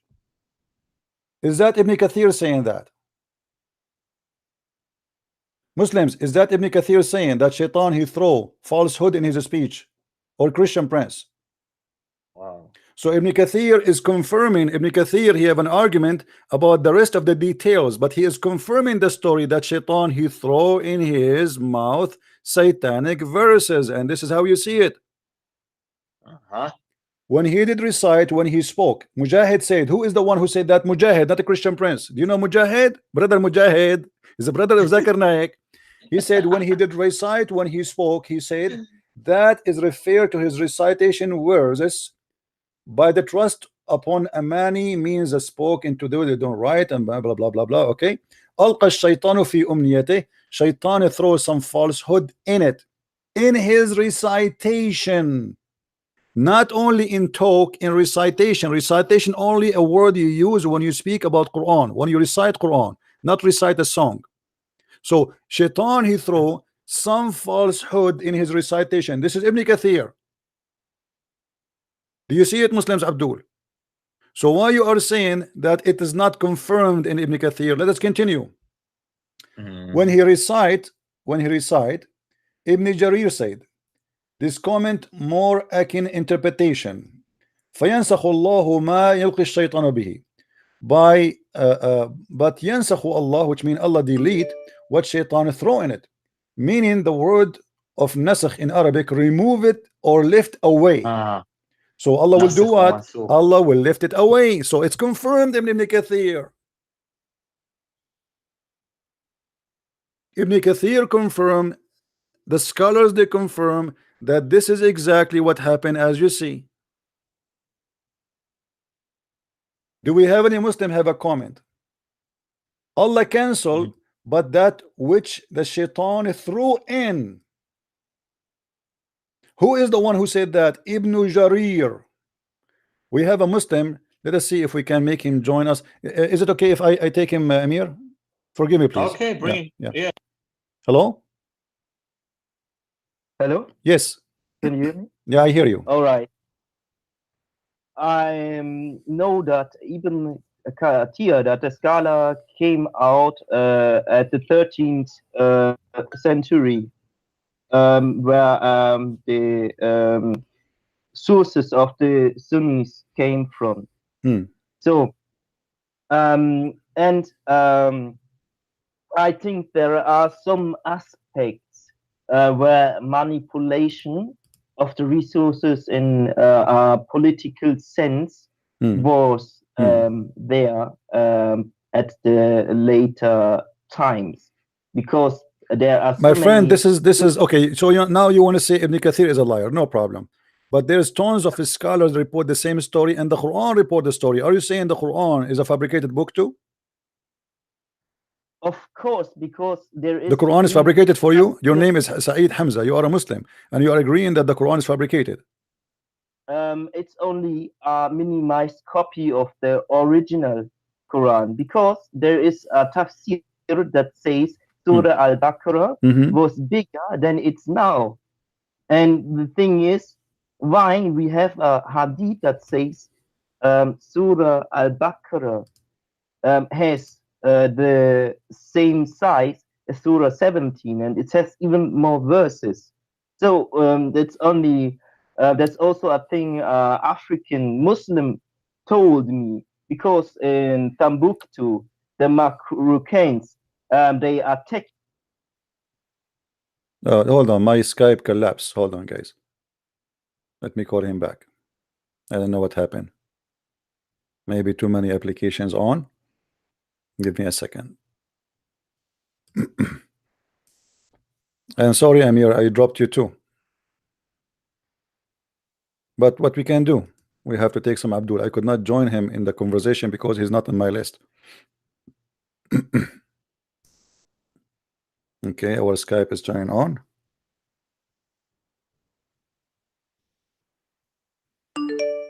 Call me back, the Muslim who was calling saying the Quran is corrupt. I don't see even his name here. Here we go, Saeed Hamza. Let me call him. Give me a few minutes, please, Amir. I will call you back. So we heard this gentleman, the Muslim, saying, yes, of course the Quran is corrupt. Of course the Quran is corrupt. Answer, Hamza, answer.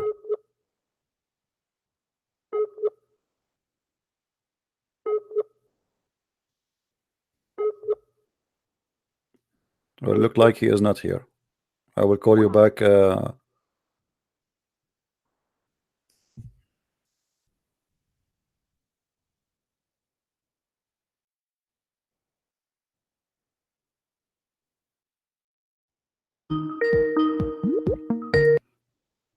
Hey, Amir, sorry for that.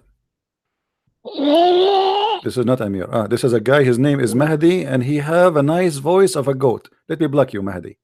Nice to meet you, Mahdi. You sound like Allah exactly, especially these days.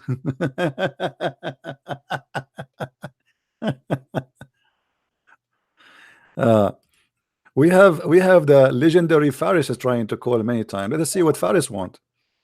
Faris is a Muslim hero who knows everything. Hello. Hey, Faris. So what do you think about what happened to your prophet receiving satanic verses? Shit. Don't say bad word when you speak. That's it. Okay. So what do you think about your prophet receiving satanic verses?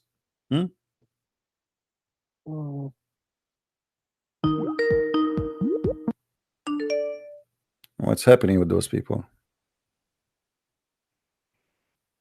Amir, just give me 5 minutes, Amir. Let me speak to more Abdul to get Islam busted, because the Muslims are the best example of how Muslims are in this ability when it's come to Islam. Just give me 5 minutes.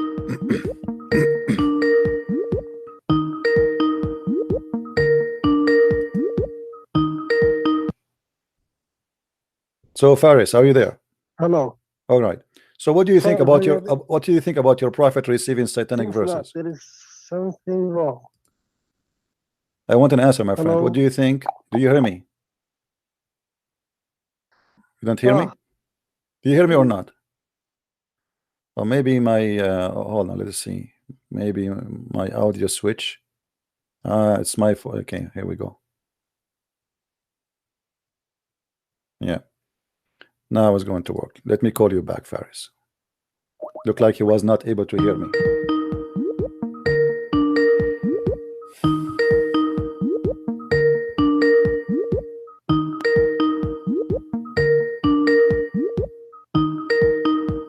Answer, Faris.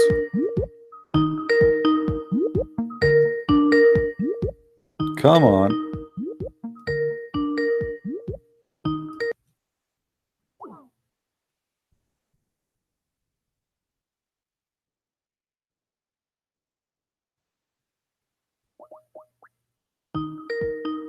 I'm calling him. I challenge all the Muslims from Germany to call us and tell us what Ibn Kathir he said, so we can laugh together. Who is the Muslim when I do so? Hello. Yes, Faris, you hear me now?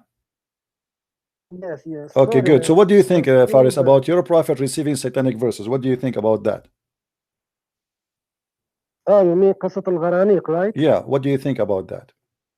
Yes. Number one, it is wrong. First of all, the connection is good. Can you hear me properly? I hear you very good. Go ahead. Thank you so much. About this one, I mean, first of all, there is no, like, the Sanad, the real Sanad. There is no real Sanad for it, like from Abdullah ibn Abbas, from from the Prophet Muhammad, peace be upon him. If there is anything you can give me about so why Ibn real Kathir? Why Sanad? Ibn Kathir mentioned what Ibn Abbas said? If Ibn Abbas said that, why Ibn Abbas lying that Shaitan he throw in the mouth of Muhammad and Allah cancelled? Are you saying Ibn Abbas is lying? No, I did not say that. All I tell to you, CP, that you give me the Sanad.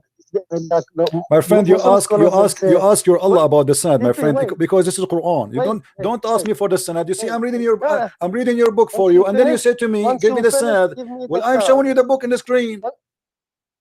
Once you finish, give me the time to respond, because My friend, interrupting is a bad thing. my friend, you just asked me to give you the Sanad, did you? Yes, Did you? please, Okay. give me the Sanad that Okay. says from the You ask your scholar for the Sanad, Don't not interrupt. me. You see, the funny about Muslims that give me the Sanad. Why Ibn Kathir did not give you the Sanad? Why you don't ask Ibn Kathir? You are learning from Ibn Kathir for centuries, and you did not ask Ibn Kathir for the Sanad. Why you don't ask Ibn Kathir? Once you finish, give me the time to Why respond. you don't ask? Why you don't This ask is Ibn the Kathir way. for the Sanad, my If you friend? want to close it, no problem. I'm asking you why you don't want to ask Ibn Kathir himself for the Sanad. Ibn Kathir is dead, rahimahullah. He's dead. Okay, what about the rest? What about Al-Razi? What about Al-Milal wal-Nahl al-Shahrastani? What about etc.? What about etc.? All of them, all the Muslim scholars, suddenly now we have no Sanad. Okay. Once you finish, give me the time to respond. Is it okay? Okay, I'm listening. Is it fair enough for you? I'm listening. Go ahead. That's good. That's good. And don't interrupt. Like I said to you, most of your, like, you, whenever you're bringing the hadith, this and that, you bring the Sanad. You see, for me to believe is, you see, in the hadith, we told to you. The Sanad is in the Quran, my friend, just to show you how ignorant you are. The Quran says that. The Quran says that. The Quran says, is the Quran a Sanad or not? The Quran says that Allah will cancel what Shaitan he threw in the mouth of Muhammad. Are you saying that Allah is not a good Sanad for you? No, I did not go. Wait. Okay, I'll make the next step, because guys unfortunately keep interrupting. About the Qur'an, what says? What is the purpose of this? To worship idols? To worship what? To worship idols, right? To idols? Yeah. Huh? It doesn't matter. You see, for me, it doesn't matter. Hold on. It doesn't matter if you worship idols or not. What is matter is that Muhammad, he spoke for Shaitan. You're a prophet. Shaitan, he controlled his mouth, and he made him say verses in the name of Shaitan, claiming that those are coming from Allah. Do we agree about that? No.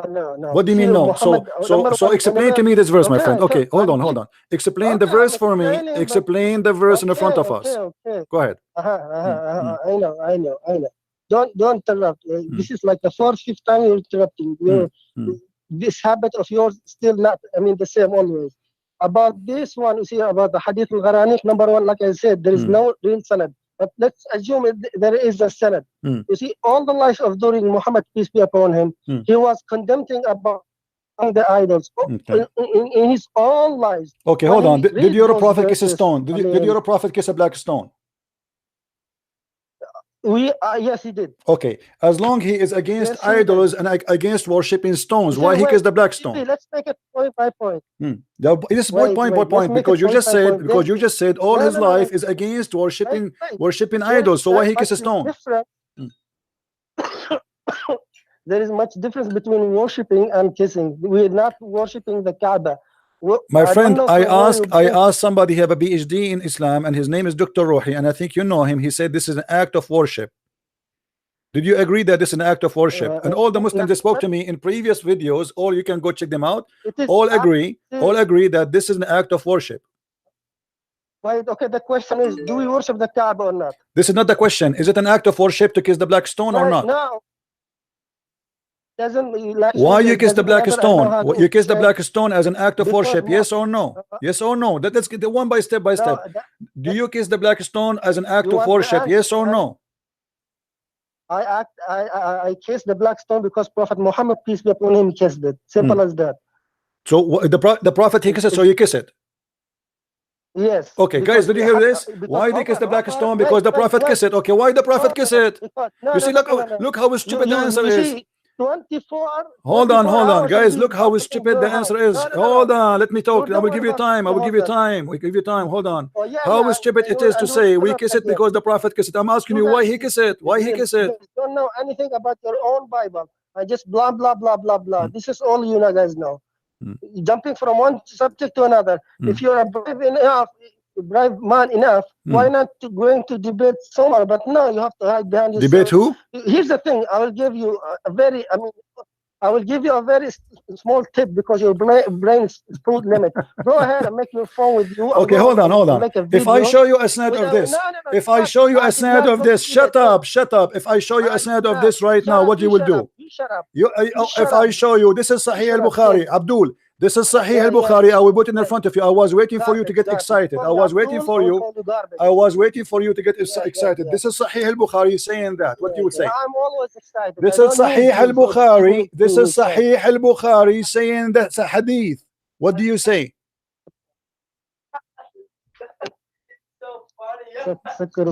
This is Sahih al-Bukhari. Abdul, this is Sahih al-Bukhari saying that your prophet, he bowed down to the idols.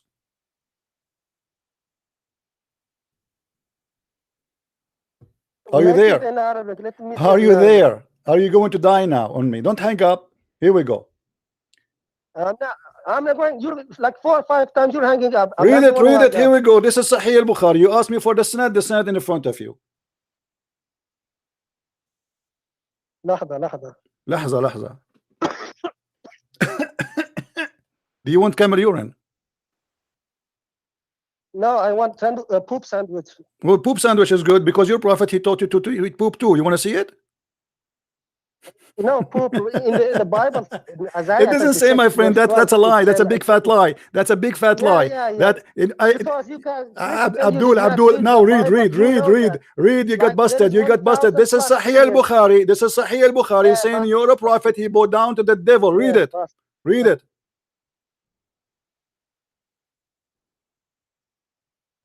This is the hadith of the Gharaniq I told you, and you did not. This is al-Bukhari. This is al-Bukhari. Is that al-Bukhari or not? Is that al-Bukhari or not? Is that al-Bukhari or not? This is al-Bukhari or not? Shut up, you coward donkey. You ask me for the proof. This is why I do. I make the Muslim get excited, and now when they get them busted, they don't want to read. This is Sahih al-Bukhari, hadith number 1071. Chapter, the prostrating of a Muslim along with mushrikeen. Only if you are a Muslim, call me please. Hello? Oh boy.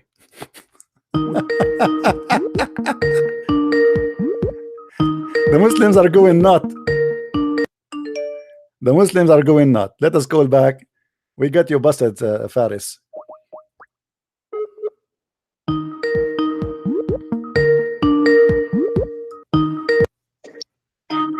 Hey, Amir. Hey, brother. Sorry for that. Do you see Sahih Bukhari in front of our eyes?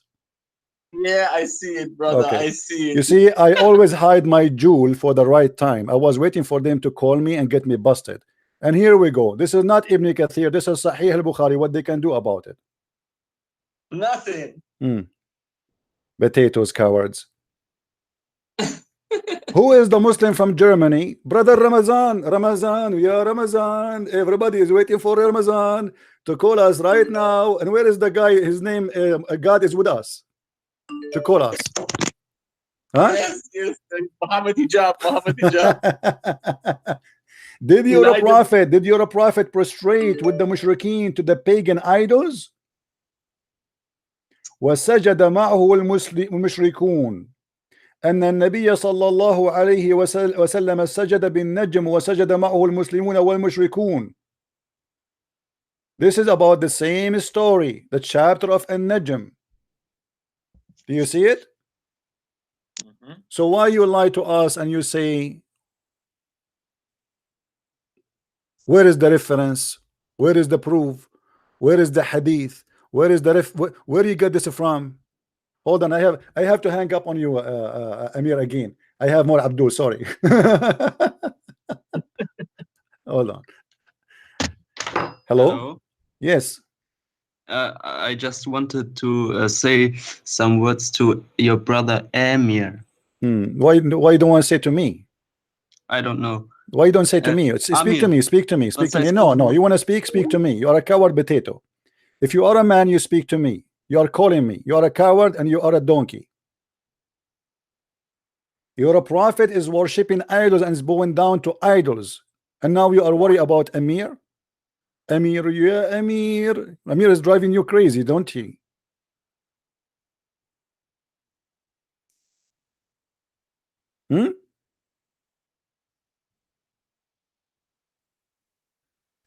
Where is the reference?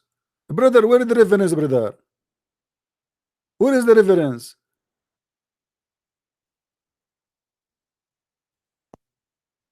Hello?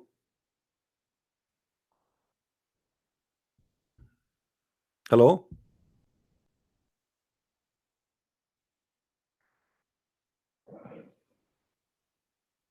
Hello? Okay, we have to take another Muslim. What we can do? Hello? Yes, hello, good afternoon, good evening, good morning, whatever your time is. Thank you very much for all the good greeting. What do you want to say, my friend? You are a Muslim. What do you want to say?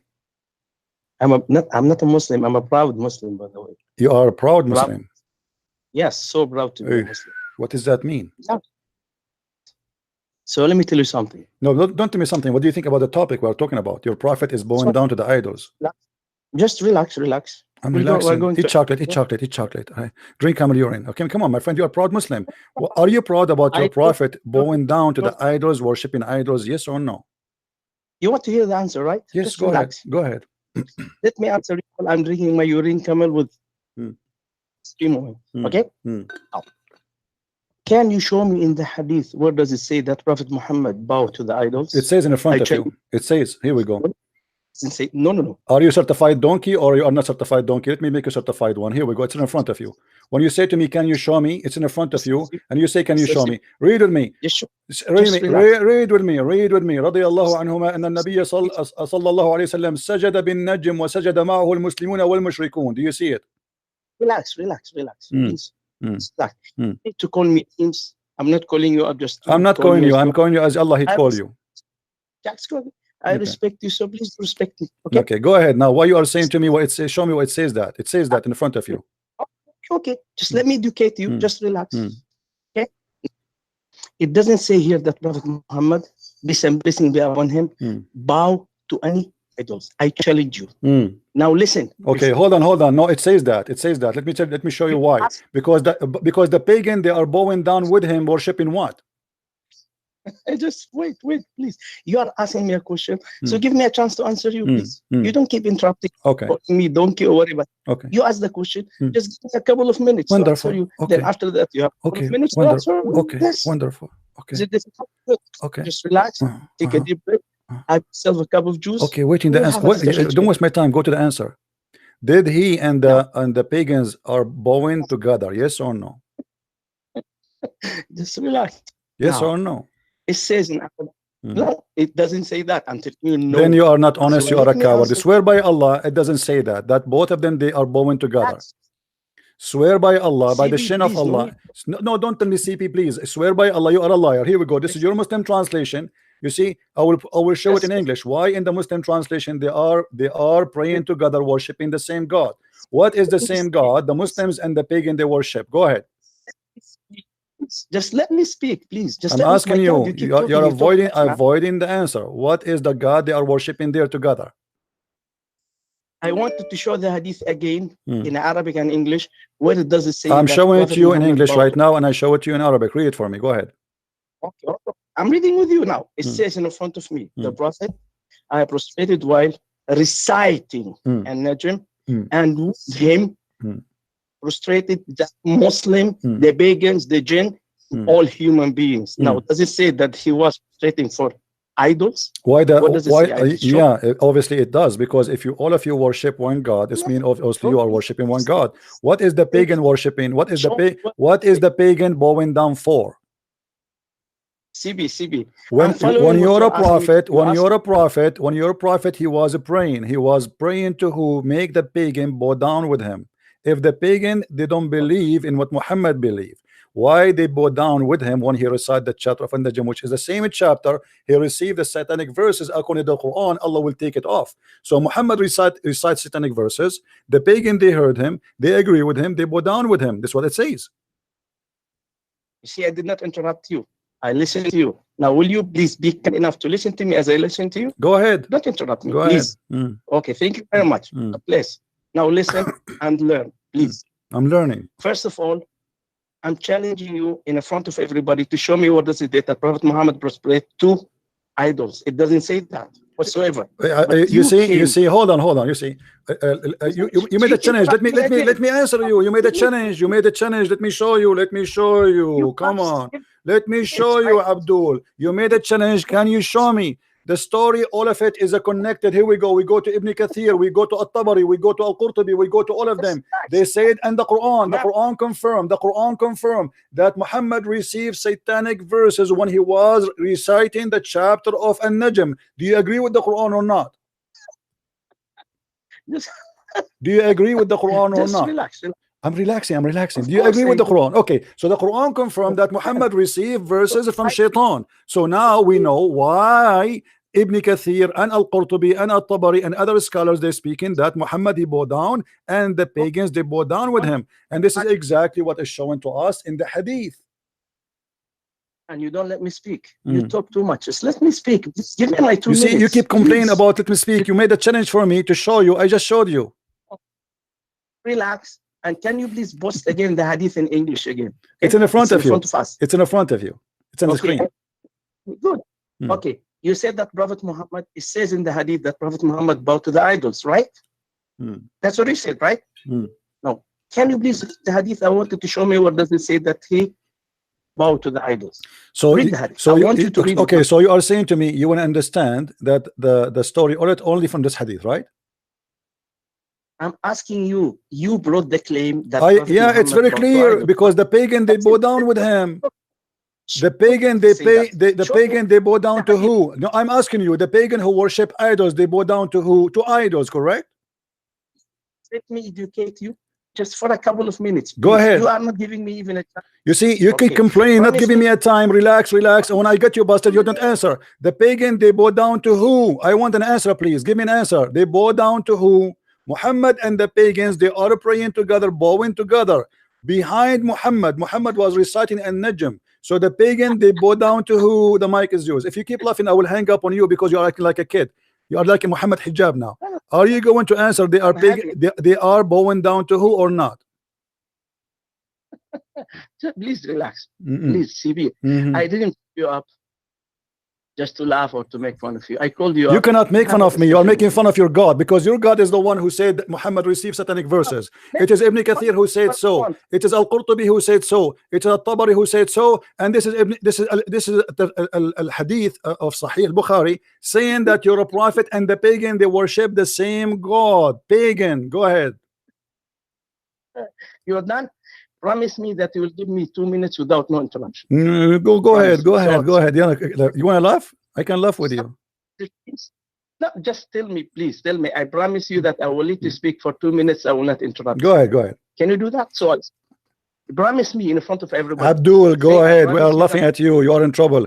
Tell us, Muhammad, I want you to answer. You see, you are a potato. You will not answer because you will speak forever. You will not say anything.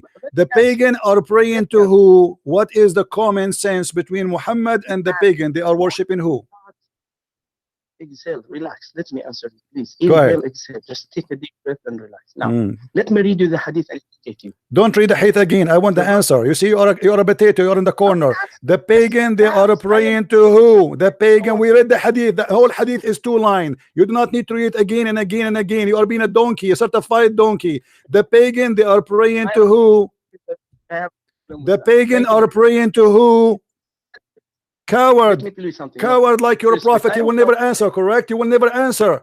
You will never answer because you are a coward. The pagan praying with Muhammad to who? You know, if you will let me answer you without no interruption. I want an answer. Don't tell me let me read the hadith for you again and again and again. We read it already. So give me the answer. Go ahead. I promise you that I will have a debate with you. Go ahead again. I'm waiting for the answer. They pray to who? Go ahead. Let me educate you one by one. Relax, okay? Now, the Prophet, peace and blessing be upon him, says in the hadith that he prostrated while what? Reciting Surah An-Najm. Now, when you read the Quran, you find sometimes in front of some verses mark where you have to bow when you read such verse. So when Prophet Muhammad was reading such verse, with such mark, bow down to Allah subhanahu wa ta'ala by reading the Holy Quran. Doesn't say that he bowed. Then everybody who was with him bow with him. Why they bow down with Doesn't him? they? You see, you don't answer the question. You don't answer the question. Why the pagan are bowing down with him when Muhammad recite An-Najm? What made the pagan? He is reciting Quran. He is not reciting a poet of his own. What made the pagan agree to bow down with him? The pagan are his enemy. Don't you agree? Don't you agree that the pagans are his enemy? Don't you agree that pagans don't agree with his worship? So what made the pagan in this moment agree with him and bow down? Go ahead. My God, you are not giving anyone chance. I am giving you the answer. You know, I'm giving you all the time, but you don't want to answer. You keep talking about things. Okay, Muhammad, when he recite Quran, he have to bow down. Muhammad, when he recite Quran, he have to touch his nose. Muhammad, this is not the question. What made the pagan agree with Muhammad to bow down when he is reciting An-Najm? What happened? You are done. You are done. If I will give you one more last chance. If you are not a man to answer, I will hang up on you and let you go like you're a baby, you're a kid. I want a man to talk to me. Are you going to answer or not? Everybody is laughing. Why you will not answer? What's the problem? Go ahead. Why? Let me repeat the question for the last time for you. Honest to God, if you don't answer, you are a potato and you are a coward. Why the pagan? What made the pagan? Listen carefully. Don't talk. I will repeat the question for the last time. Hold on. Don't talk. Don't talk. What made the pagan? What made the pagan potato? What made the pagan bow down when Muhammad reciting the chapter of An-Najm? What made him bow down? He lost his temper. Relax. He lost his mind. Wow. Your God, you're right. Your prophet, he lost his mind. You're a potato. I repeated the question 1,000 times and yet you will not answer. What made the pagans who don't agree with Muhammad, who Muhammad is in war with them, he fight them, he is against them, he hate them, he gonna kill them. What made the pagan bow down with him? Coward.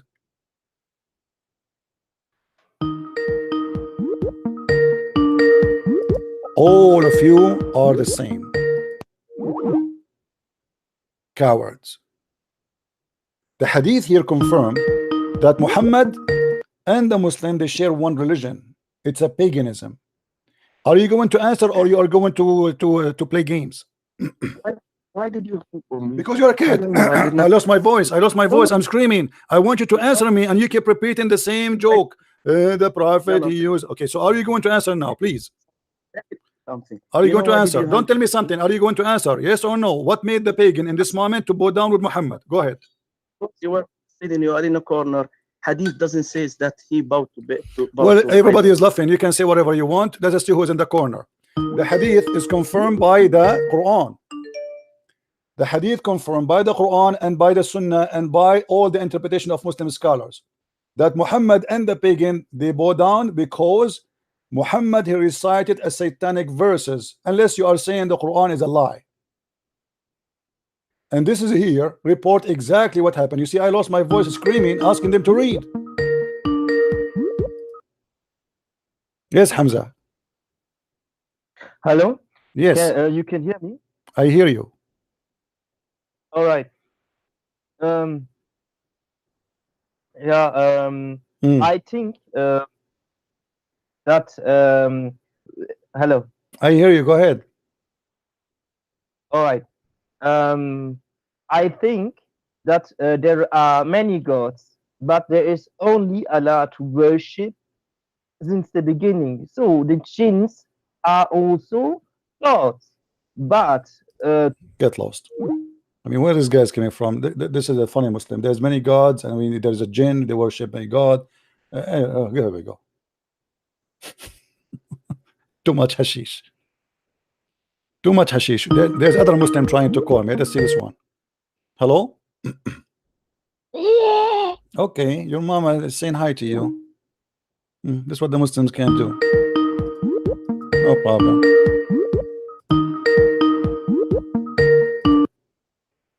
Hello? La ilaha illallah. Oof, oof, oof, oof, oof, oof.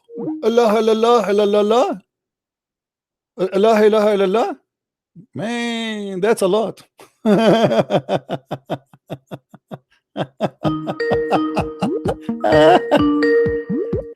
Don't call me, kid. Don't call me the guy who believed that genie are God, whatever stupid thing. You see, all the reference in front of us confirm the same incident. Muhammad and the pagan, suddenly they share the same God. Muhammad was reciting something, made the pagan bow down with him. What is that thing? He was saying that the three daughters of Allah, their intercession is a must. Otherwise, why the pagan will bow down with Muhammad when he's reciting Quran? This is Quran. He's not reciting like a prayer of the pagans, unless it was not reciting Quran. It says here he was reciting An-Najm specifically, and this is what the story is about. The chapter of An-Najm, as we see in front of us, is the same chapter speaking about Muhammad.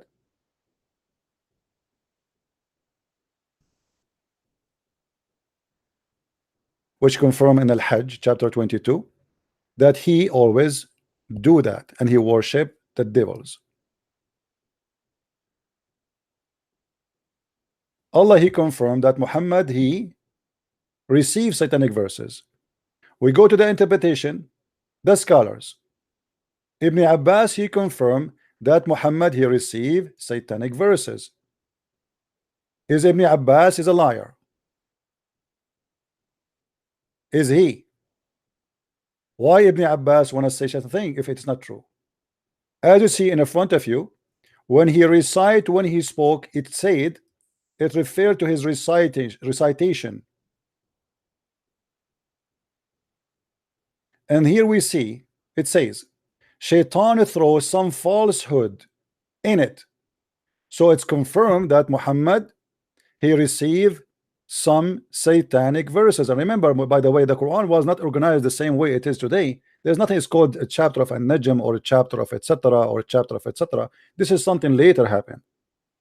So when Muhammad received this verse and he praised the pagan gods, the three daughters of Allah, the pagan, they bow down with him and they liked what he said, because this is what they believe. Muhammad, he just admitted that this is what he believed. If we go to the Islamic interpretation,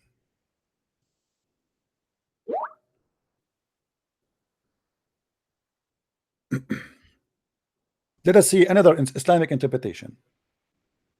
Or let us say there's a book, it's called the Book of Asbab al-Nuzul.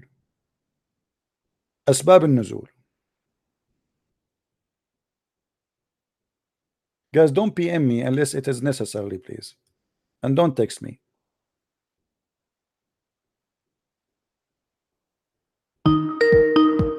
Who wanna?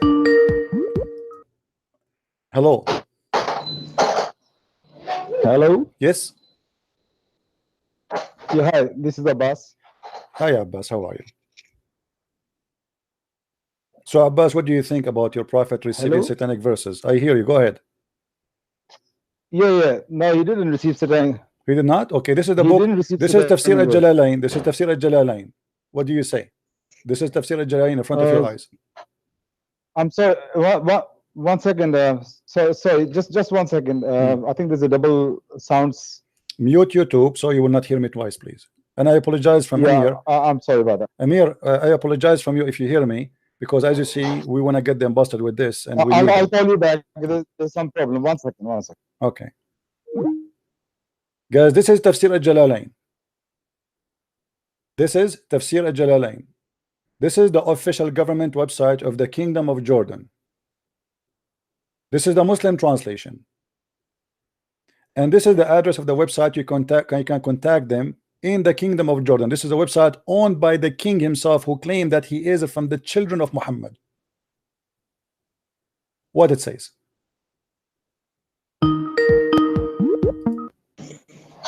Hello. Yes, Abbas. Hello. I hear you, my friend. Go Yeah, ahead. hi, Sibi. About it, this Surah Najm. You asking question why the pagans bow down. But do you believe that the pagans used to worship Allah along with the other gods? Yeah, but there is a reason he made them. No. You see, the pagan don't pray with Muhammad in the same time, because Muhammad was reciting Quran, was not reciting their prayer. Correct? So pagan don't worship with Muhammad. This is not the question. This is not the question. Muhammad, he was reciting you, Quran. Was Muhammad reciting Quran or something else? Of course, he was reciting Quran. Yes. What made the one who don't believe in the Quran bow down when Muhammad reciting Quran? The question is what they were doing there when he was reciting Quran. Because he is in front of them. He came to them. He's trying to deceive them. Muhammad, he go to the Jews. He claimed to be a Jew. He go to the Christian. He claimed to be a Christian. He go to the Sabi and he claimed to be Christian. And now he's with the pagan. He claimed to be a pagan. And this is exactly what happened. He thought nobody will hear him from the rest. So he said that I praise the satanic verses. I praise the daughter of Allah. And because he said that, he bowed down, and they heard him saying that. So the second he said the names of those gods, those Arab, they bow down. So they heard him saying that the daughters of Allah, their intercession is a must, and he bowed down. Everybody bowed down right away, because those are their gods. Muhammad was reciting Quran, was not reciting Mickey Mouse. So why the pagan will go down with him? Because he mentioned the names of their gods. The second you mention the name of their god, huh? That is your assumption. No, this is not the assumption. No, here we go. No, this is not mine. This is not mine. Here we go. This is your scholar, my friend. Is Jalalain is my scholar or yours? He was a human being. Here we go. Muhammad was a human being too. No. I mean, Abbas, don't play this game with me. I mean, what does that mean, a human being? So what is a human being? What does this have to do with this? I am a human being and you are a human being. So now you will give me an answer of you will give me an answer of a human being, or you will give me an answer of God. You will give an answer of a human being. So how come he's a human being, he's a stupid, but you are the human being who is a smart? Why the scholar, he be called a scholar and you are not called a scholar? The guy who called me before, he refused to read, he refused to answer the question because he's a coward. Show me where there it says he bowed down to the idol. It's obvious. Here we go. It's in a conform in front of us. Shaitan, he put in his mouth satanic verses to worship what? To worship the daughter of Allah. The pagan, they were with him, they heard the names of the three daughters of Allah, and immediately they bow down because this is their gods. What do you think? It seems like I'm in your lecture. I am not allowed to speak. My friend, in order to prove me wrong, you have to show me that how I'm wrong. Can you get me busted? I'm showing you Jalalain, I'm showing you Ibn Kathir, I'm showing you Sahih Bukhari, I'm showing you Quran. So in order to say to me you are wrong, you have to say to all those names you are wrong. Are you there?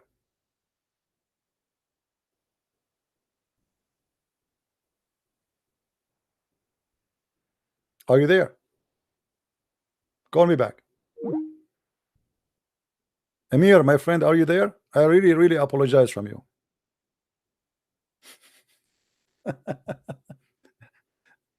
I will call you back after we finish this. Guys, do you see it? They try to run away from it. Hey, you guy, the one who worship, you say stupid things for me. Why you are calling me back again? Why you are calling me? Hello? Are you there? Okay, I'll tell you why. Because I want answers for many Islam things. Because do you know that in Saudi, I'm here. In Saudi Arabia, they are stoning obelisks, and they call it Dajjal stoning, Satan stoning. So for me, it was a sign that they believing in many satanic things. Okay, Hamza. So are you willing to leave Islam right now? Because you just said something very important, that Islam is a false religion. They believe in many things. So why you call yourself a Muslim? Why you don't leave Islam? Because it's dangerous. Because, so you are saying you agree to leave Islam, but because you are scared. Maybe. Okay, so here we go. You left Islam already, my friend. You just did. Yeah. Okay, so I'm happy for you. Islam is a stupid religion. I agree. It's satanic. I agree. It's a pagan. I agree. And you just agree with me. But you don't want to say I'm left in Islam, but you left Islam. Your comment. Okay. Yeah. You talking about no, what to tell me? Now say it. I am out of Islam. I am out of this stupid religion. I want to hear it from you. Say it clearly. Be a man. Come on. Okay, when we continue the topic, I will say that. All right, then we go to many other. No, as long as you agree that Islam is satanic and there's many stupid beliefs in it, why you are not willing to say I am out of this cult? Why you don't say that? I am out of this Syrian cult. They mix many cults with the pagan things. So all right, thank you very much. I'm sense. so happy for Mr. Hamza that he decided to leave this cult of Islam. We are very happy for you. Continue, my friend. We are listening. Okay. There are many things that was bothering my head, because some say that, for example, Allah came from the Coptic Syrian Christian text or the Aramaic, but I don't even believe that, because Allah as a word must be older than the Arabic we have now. And they called many gods Allah. So, where Allah truly originated, the research I made was that this name as to call God, before even Al-Ilah was there, it was a Hamitic name for a God. Because I watched a documentary, there was a Dogon African tribe that said Allah long before there was Muhammad. It was even thousands of years ago. Okay. And I keep wondering myself, so why they are using different gods and mix all scriptures together and say then in the end, okay, we worship Allah and no idols. Okay, let me add some information to you, my friend. Let me show you something. First of all, you are right in somewhat what you said. Allah is not actually the name Allah is not really the name of the Islamic God. His name is Lah, not Allah. Lah. If you go in the Quran, the first chapter 1, verse number 1, this is the easiest way to explain it to you. You will see here in Arabic it says Bismillahir Rahmanir Rahim. Bismillah ar-Rahman ar-Rahim. You will notice that the second word here, there's no alif. Alif in Arabic means a.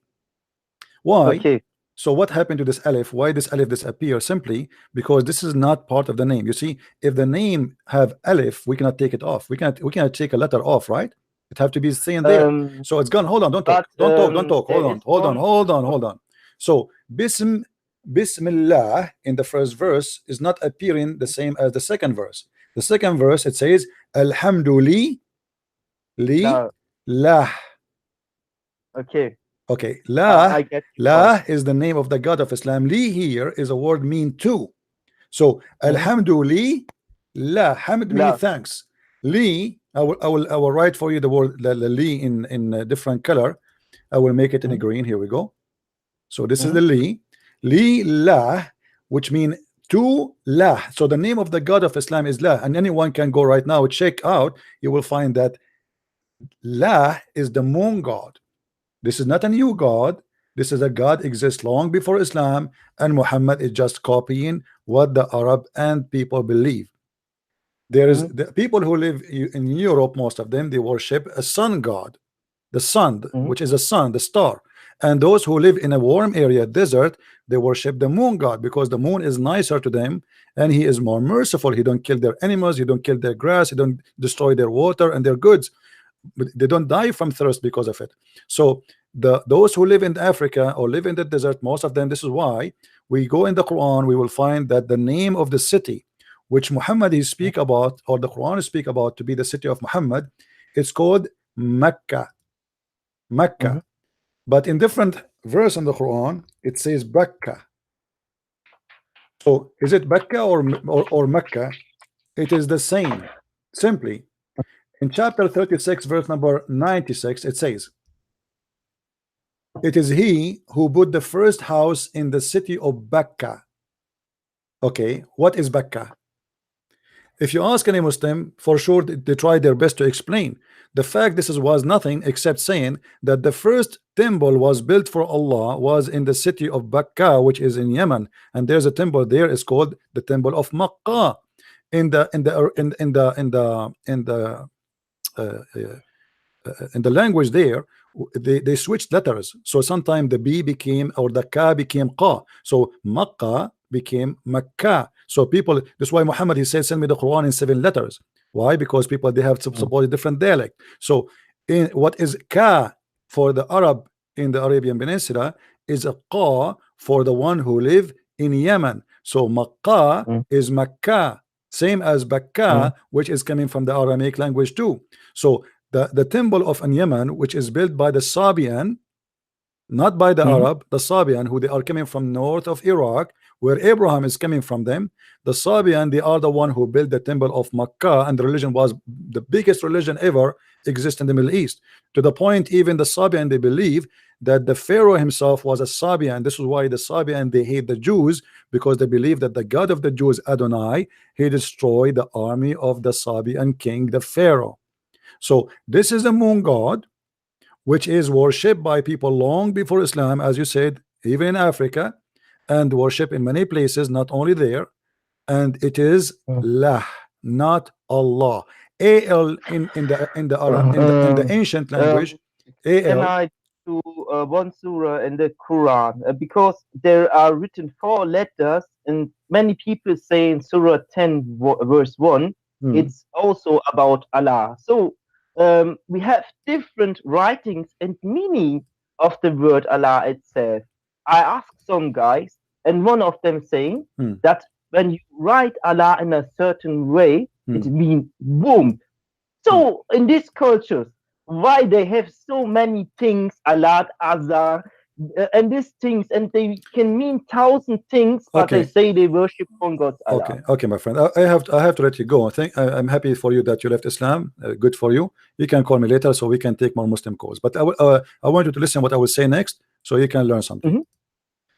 In chapter of Yasin, chapter 36, it says yes, yes, Yasin. Ya in the old ancient Aramaic is a word meaning God. Sin is the moon god.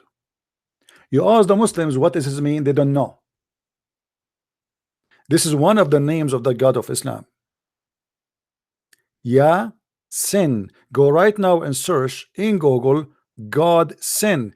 Like in English today, you say, don't do this, this is sin. Where this is coming from? Because when the people became Christians, they used to worship a god, which is a false god. Then anyone who do pagan stuff, they say this is sin.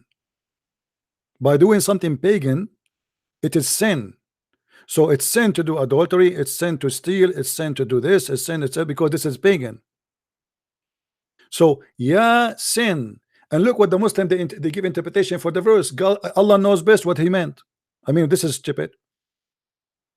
This is stupid. What do you mean? Allah knows best. Yeah, like even a Christian today, they say Yahweh. Yahweh, right? Okay. Yeah, in the original meaning in the language, remember, because the Christian and the Hebrew, they are not coming and born from the middle of nowhere. They are using languages. The new language of the Hebrew is born of other languages. It's not exist by itself alone. Same as the Arabic. So they took from the Aramaic, and the Aramaic they took from people before them. And Yah is a word meaning God. God, he present himself in the Bible without a name. There's no name. I am the one who is exist.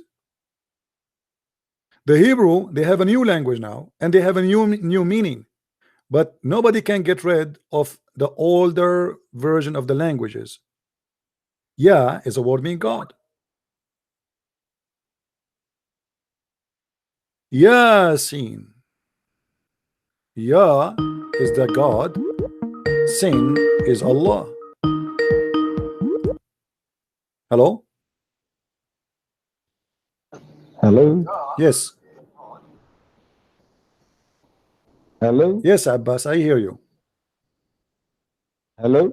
I hear you, man. Hi, this is Abbas. Okay, Abbas, what do you say? We go back to zero. Al-Jalalain saying that you're a prophet, you receive satanic verses. What do you do?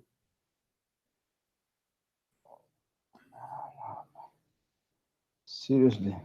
It's in front of you. You can read.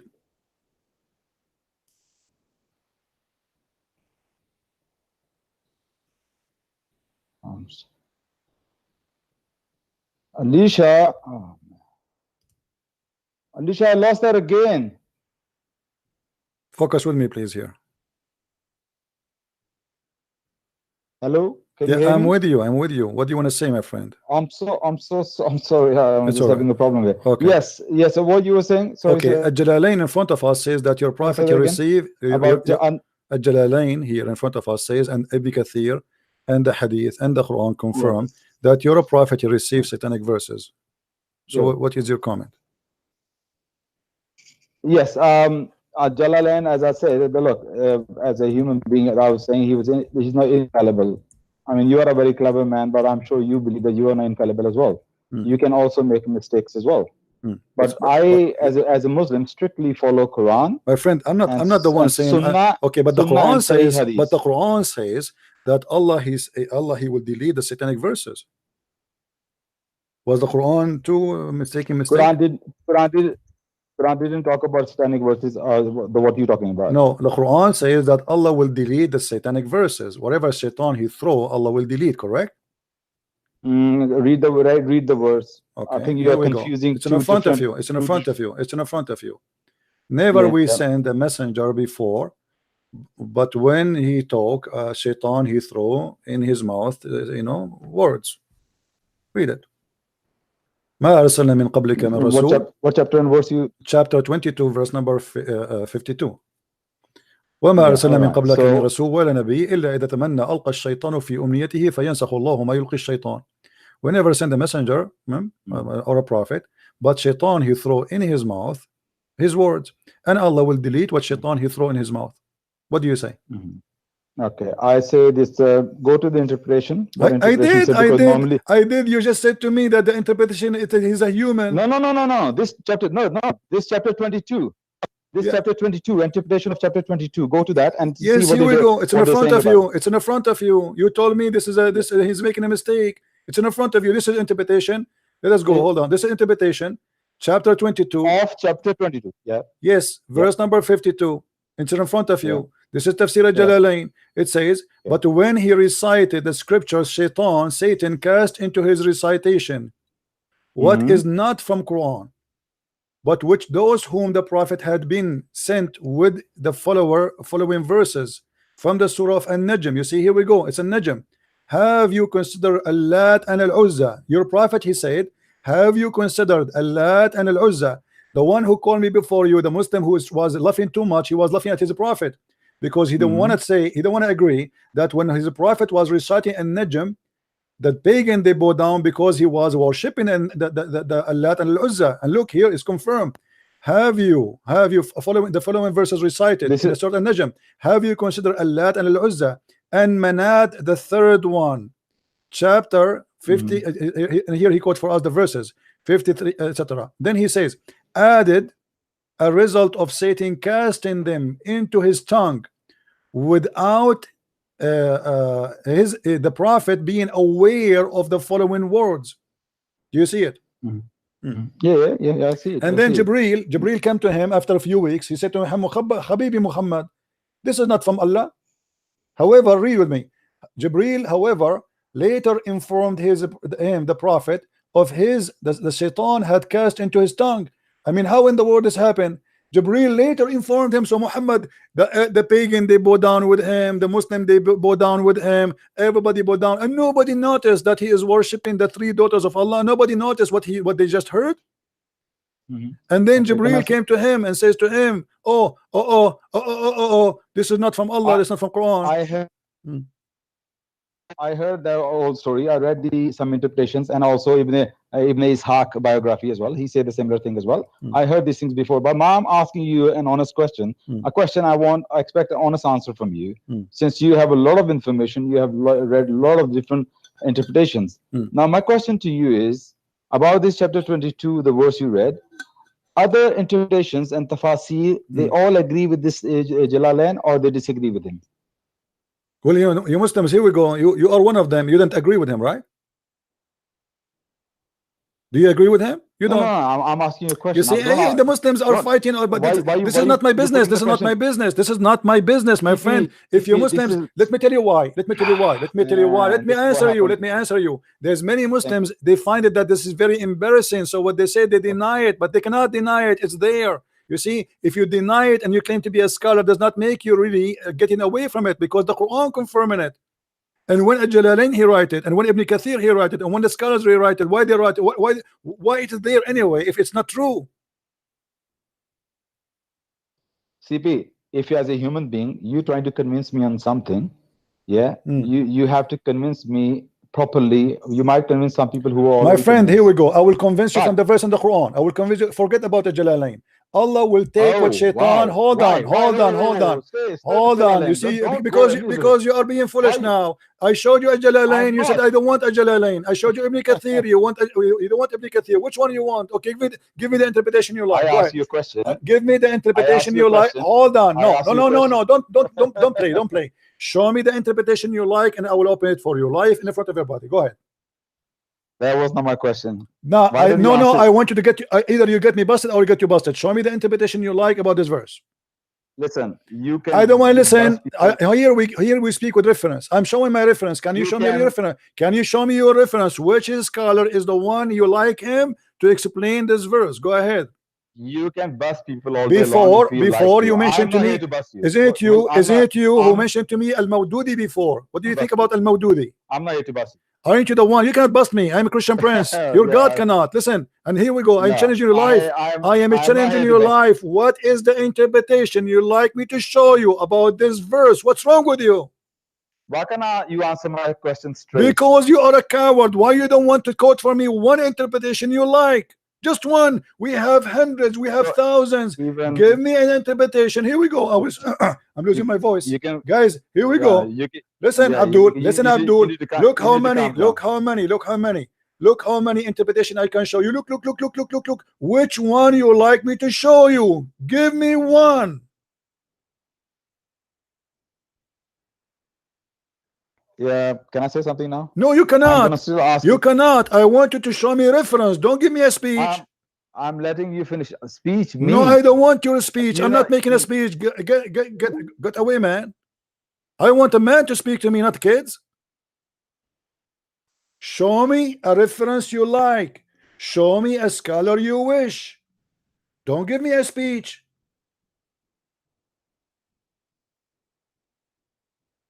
Let me talk, man. Let me talk, man. I'm not asking you here just to talk. I want you to show me a reference. Which one of those you like me to read for you?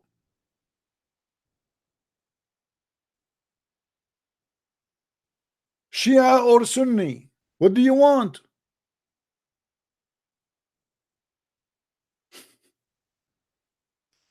I show them reference, they give me speeches. I ask them questions, they give me they give me he wanna be like that the other guy, like Muhammad Hijab. Relax Christian friends, relax Christian friends. I'm relaxing. Are you?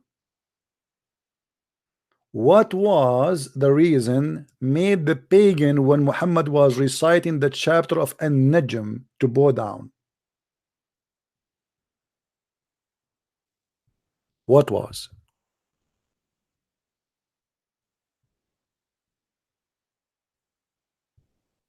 The answer in front of us. He recited the names of their gods. He said, when he was the prophet had during the assembly of the men of Quraysh. So he came to them, Quraysh. He thought there's no Muslims there, only Quraysh, the non-believers. After reciting the following verses from the Surah of An-Najm, have you considered Allat and Al-Uzza and Manat, the third one? Added as a result of Satan casting into his tongue without him, I think you want to say him, not his, him, the prophet, being aware of the following words. What is the following words? Read with me carefully. Those are the high flying glances of Al-Gharaniq.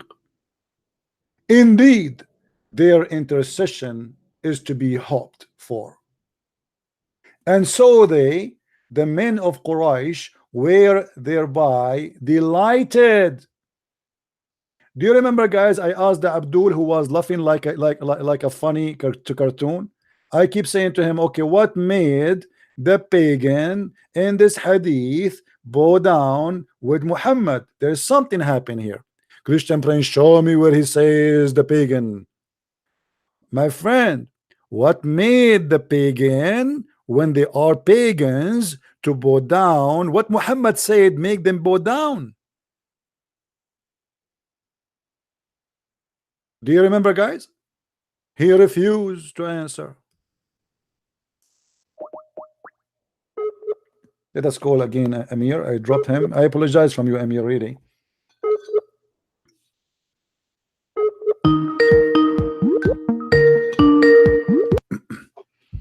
Hey, Amir.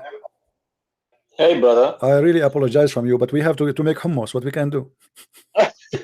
Too much hummus, brother. Yeah, I cannot take you and take them in the same time. We need the hummus. And as you see, here we go. This is Sahih al-Bukhari, and this is the interpretation. They don't like Ibn Kathir, we will show them Al-Jalalain. They don't like Al-Jalalain, we will show them whatever they want. All of them, they confirm to us one story, that Muhammad was a pagan man, was a hypocrite man, and now he played the game like it's not my fault. It is shaitan he put in my mouth. You're right. Shaitan he put in your mouth to worship. Not only how stupid this story is. Not only he said that, he bowed down too. This is a disaster. You know? And then the Muslim, they say to us, oh, in Ibn Kathir it does not say so. We got you busted. Ibn Kathir he agree that yes, shaitan he cast. What Ibn Kathir don't agree about is some details about what happened after.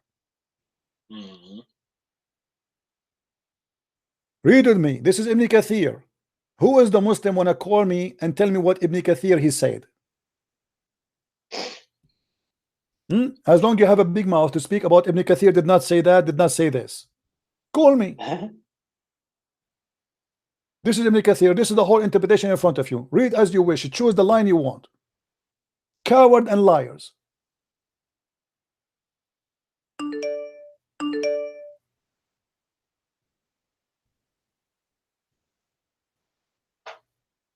It is amazing how they fabricate a try to solve a problem. You cannot solve a problem by lying, my friend. It doesn't help you.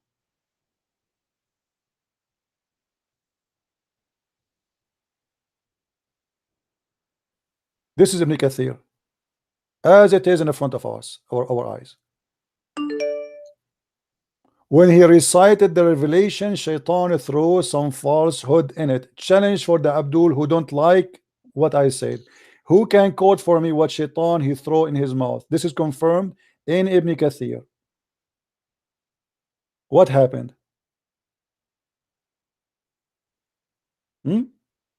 If we go right now to read a chapter of An-Najm, chapter An-Najm,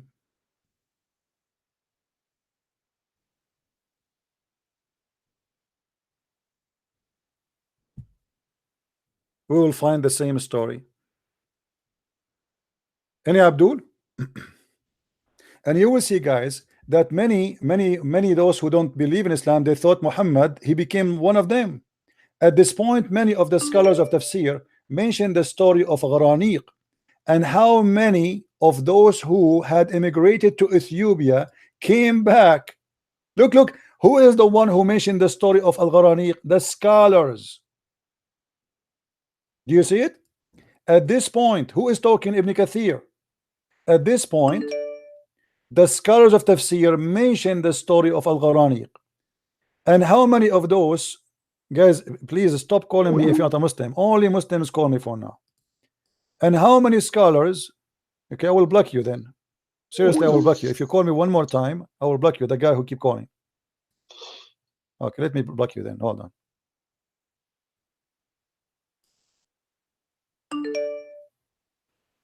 Some people, they have a madness.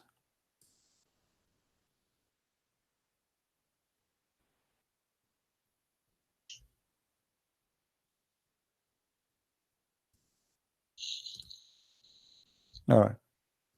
Who are the ones saying that it's not a Christian prince? Many scholars of tafsir.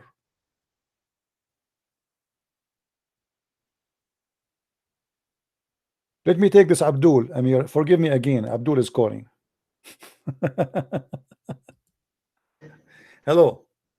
Yes, hello.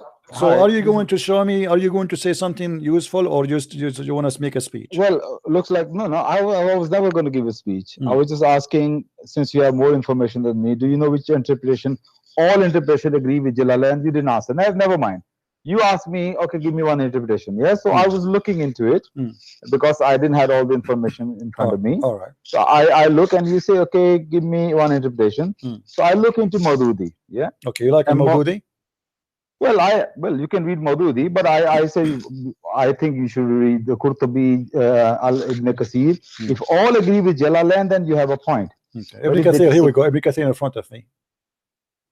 Read okay, what Ibn Kathir says. Read. Yeah, okay. Read with me.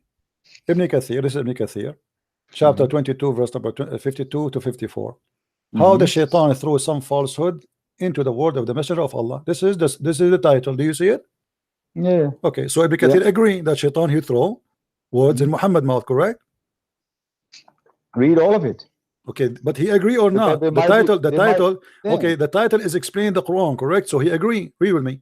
At this point, many of the scholars tafsir mention the story of Al-Gharaniq. Do you see it? What is Al-Gharaniq? Do you know?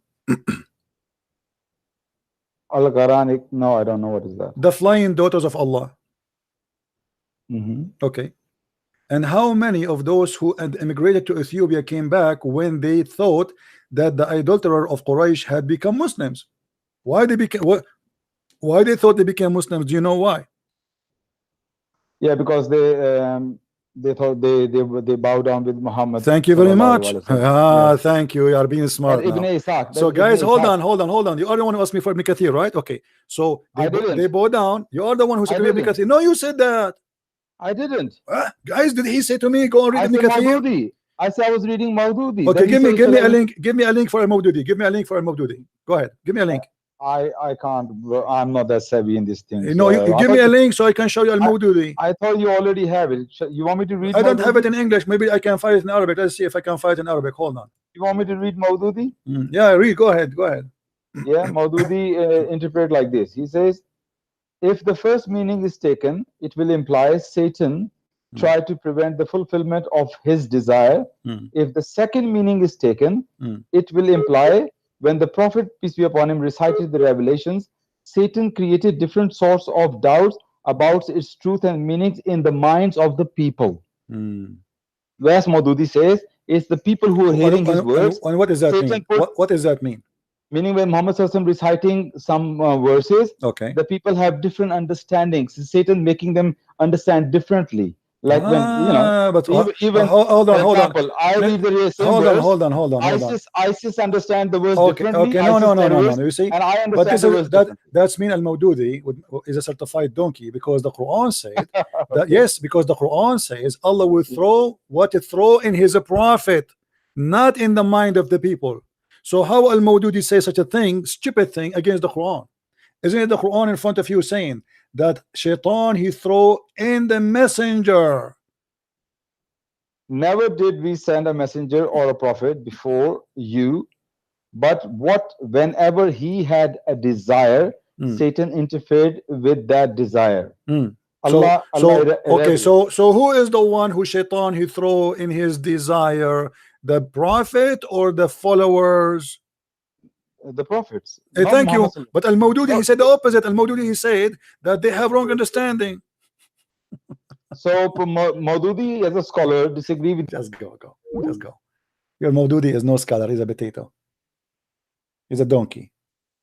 How he say that they got wrong understanding? Where does that exist? It says here he will cancel it from the Quran. I mean, what this is Maududi, this is a sheikh, this is a donkey. Go and use his papers for his book to a toilet paper. The Quran says Allah will cancel what shaitan throw in the mouth of the prophet, not in the mouth of the believers.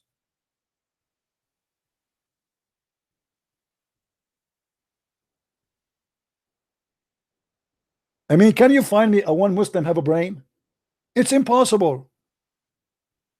According to scientific study by Dr. Zakir Naik, that the Muslim brain is the most expensive brain. Why? Because it's never been used.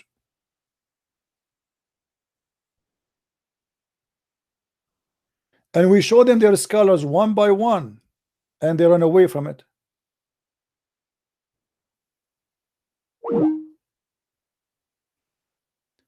Where is the guy who was laughing before? Where is the Abdul who called me Christian Prince? Relax, Christian Prince, relax. Does it say there by bacon? A Christian Prince, does it say there the idols? Christian Prince, relax, ha. Relax.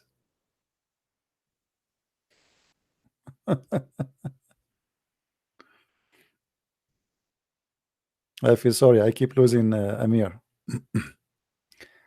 Let us take Amir and forget about the Abdul.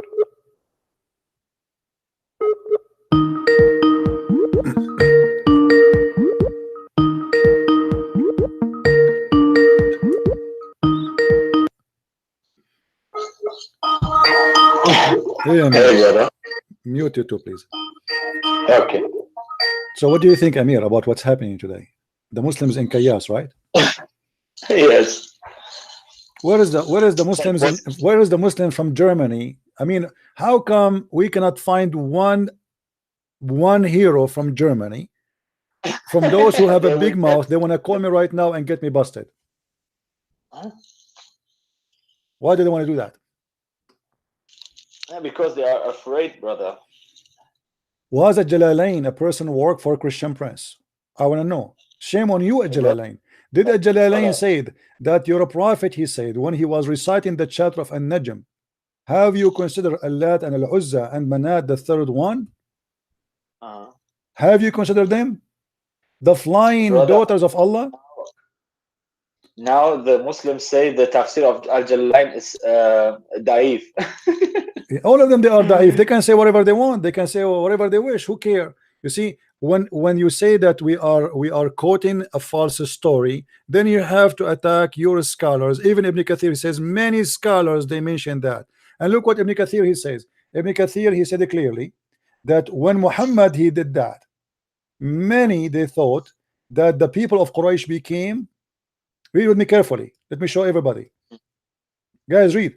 This is Ibn Kathir. They're right in the top of the page. At this point, many of the scholars of tafsir mention the story of Al-Gharaniq and how many of those who had migrated to Ethiopia came back they thought that the idolaters of Quraysh had become Muslims. Why they thought that? Because of the story of Al-Gharaniq.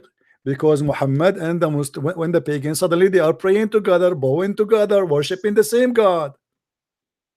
Because the news came that the idolaters they are praying behind Muhammad, and obviously this is cannot be one-time incident.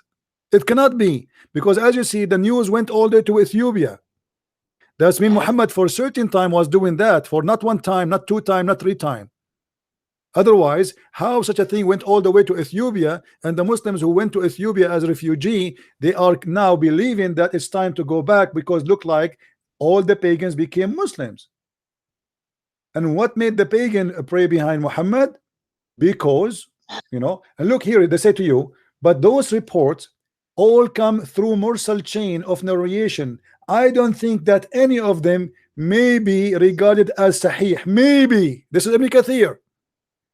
But if you go to Al-Jalalain, actually, before we go, if you go here in Ibn Kathir himself, you will see the following. Ibn Kathir, he confirmed that he is a stupid too.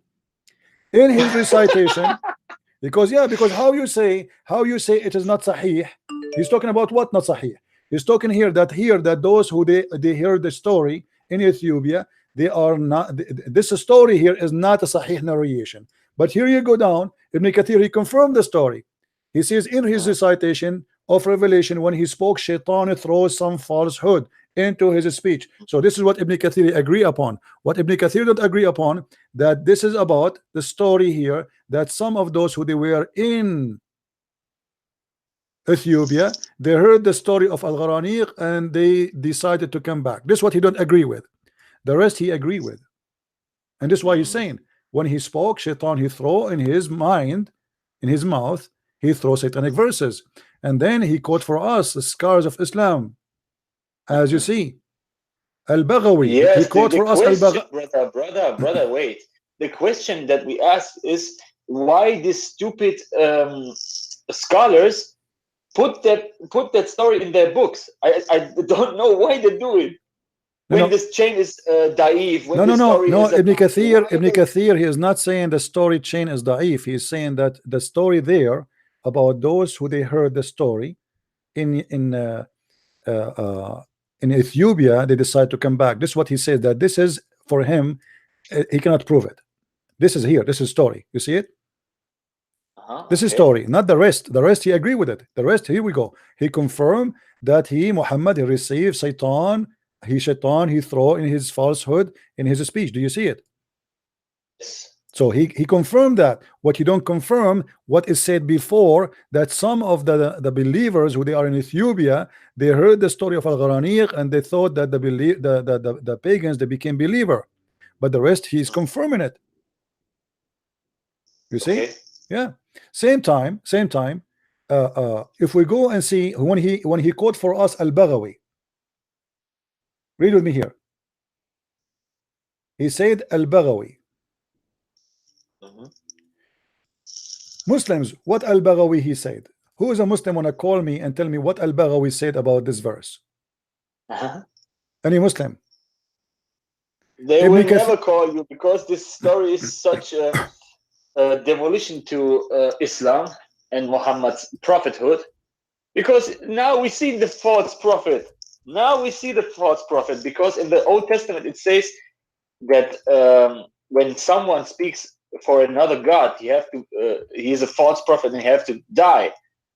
And in Moses, law of Moses, you know. Well, we always get them busted from their books. Amen. This is if we go and we check Tafsir Al-Baghawi for the same verses we are talking about. Who is the Muslim wanna call me? As long Ibn Kathir, he is admitting that he is learning from Al-Baghawi. Any Muslim wanna call us and read for us what Al-Baghawi said? This is Al-Baghawi. This is his boss. When Ibn Kathir he quote for me, Amir, listen to this. If I quote for you a scholar, if I quote for you Paul, that means Paul is higher than me, correct? Paul, he don't quote Christian Prince because Christian Prince is not the one who will explain the Bible to Paul. So Yes. when Ibn Kathir he quote Al-Baghawi, who is the Muslim wanna call me and read for me what Al-Baghawi he said about this? Who is the Muslim hero is willing to do that? Any Muslim? Mayday, Mayday, we are looking for a Muslim.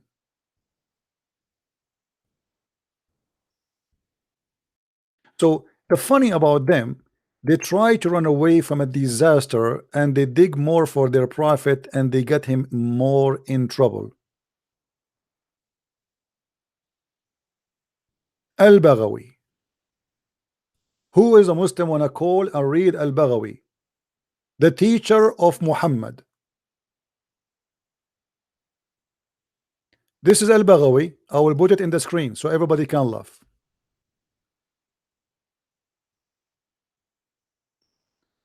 Maybe we have a Muslim. Hold on, Amir. Hello? Hello? Yes? You can hear me? Yes, I do. Are you a Muslim, my friend? Yes, I'm a Muslim. All right.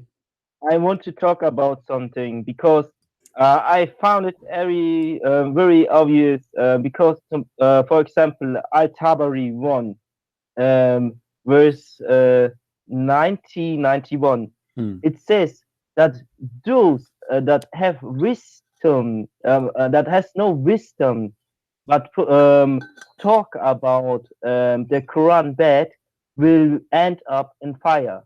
In the explanation, it says, whoever explains the Quran with his opinion or what he has no knowledge of them, let him assume his seat in the fire. And so, Yeah. what we will say now. What do you think about the chapter we are reading from about satanic verses? This is Ibn Kathir is quoting Al-Baghawi and consider Al-Baghawi as a big scholar to learn from. Al-Baghawi he said that when the prophet he arrived, he said, أَفَرَأَيْتُمُ اللَّاتَ وَالْعُزَّى وَمَنَاةَ الثَّالِثَةَ الْأُخْرَى.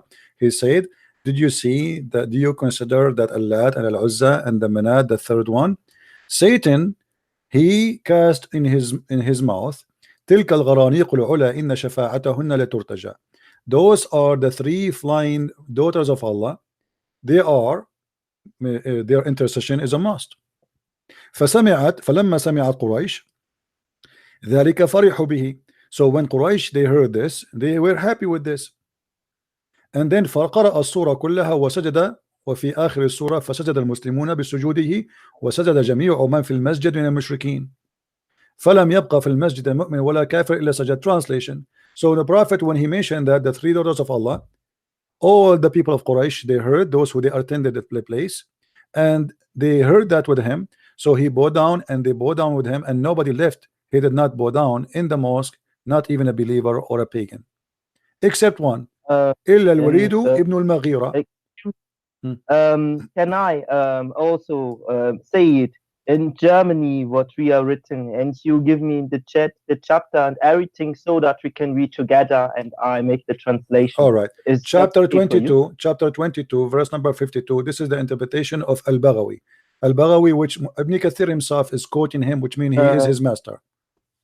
One by one, you are too fast. How should someone can follow you? All right, my friend. This is a chapter 2, verse number 52. Chapter of what? Of the Quran itself? 22, chapter 22, verse 52. Surah 20? 22. Surah 22, you say it from the Quran, yes? Yes, and verse number 52. Verse number 52. Okay, let me go first to my Muslim app so that I can read fast in Arabic, in German translation, whatever.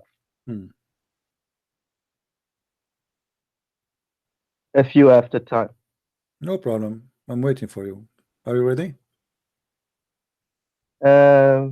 Just 10 seconds, then I will go on and I'm continuing.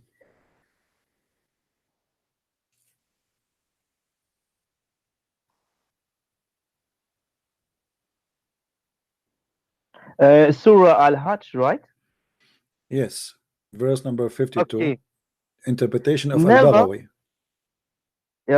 never did we send a messenger or a prophet before thee, but when he found a desire, Satan threw some vanity into his desire. But Allah will cancel everything vain that Satan throws in, and Allah will confirm and establish his sins for his full knowledge and wisdom. Okay, let me now go for the German translation so that I can read it as well. It's from Asf Bubenheim, so nobody can complain that I have a wrong translation of it. Okay, Who is I'm Bob reading Hine? If I don't know what he's saying, I will not know if he's wrong or not. All right. Anyway, but anyway, you are claiming that he is a good translator. No problem. In Arabic, and then I will read it. No, my in friend, German. let us go. I mean, what this is all about. The German, they can go and check the verse themselves. They can check the chapter. We give them the verse, the chapter, verse number. They can go read. Now, give me the interpretation. What this is? What happened? Yeah, it's saying that Allah will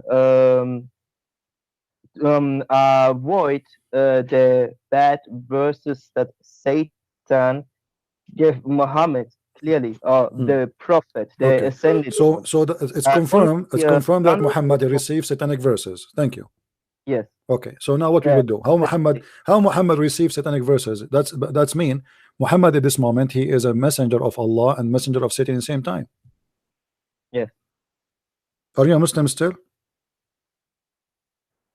I'm just learning, you know. No, I'm asking you. I mean, are you going to follow a prophet who received and he admit that he is receiving verses from Satan? How a messenger can be speaking for two gods at the same time, Satan and his God? How he can be a messenger for two in the same time? Yeah, that's madness. Sick is that's that, madness, right? So you have to leave Islam, my friend. I advise you to denounce Islam right now. You are smarter than this. All right. Yeah. You agree to leave Islam? Yes. All right, that's wonderful, guys. We have this gentleman from Germany. He decided to leave Islam and he accept that this is madness, this is stupid, this is bad, this cannot be true, cannot be from God, and he decided to leave Islam. We are happy for you, my friend. All right. So good evening. Good evening for you. Okay, and what about accepting the Messiah as your Lord, my friend? As long as you left Islam, why you want to follow? I mean, why you were following such a man like Muhammad, a child molester, a killer, a criminal, a rapist, a thief? Even the Muslim accuse him of stealing underwear. Why you were following him and leaving the Messiah? And I invite you right now to accept the Messiah as Lord.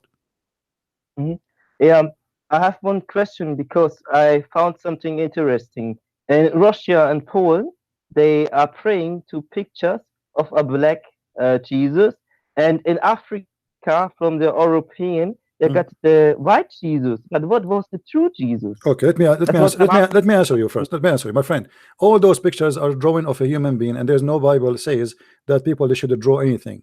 The Bible says, "Draw no images of what is up in heaven or down in earth."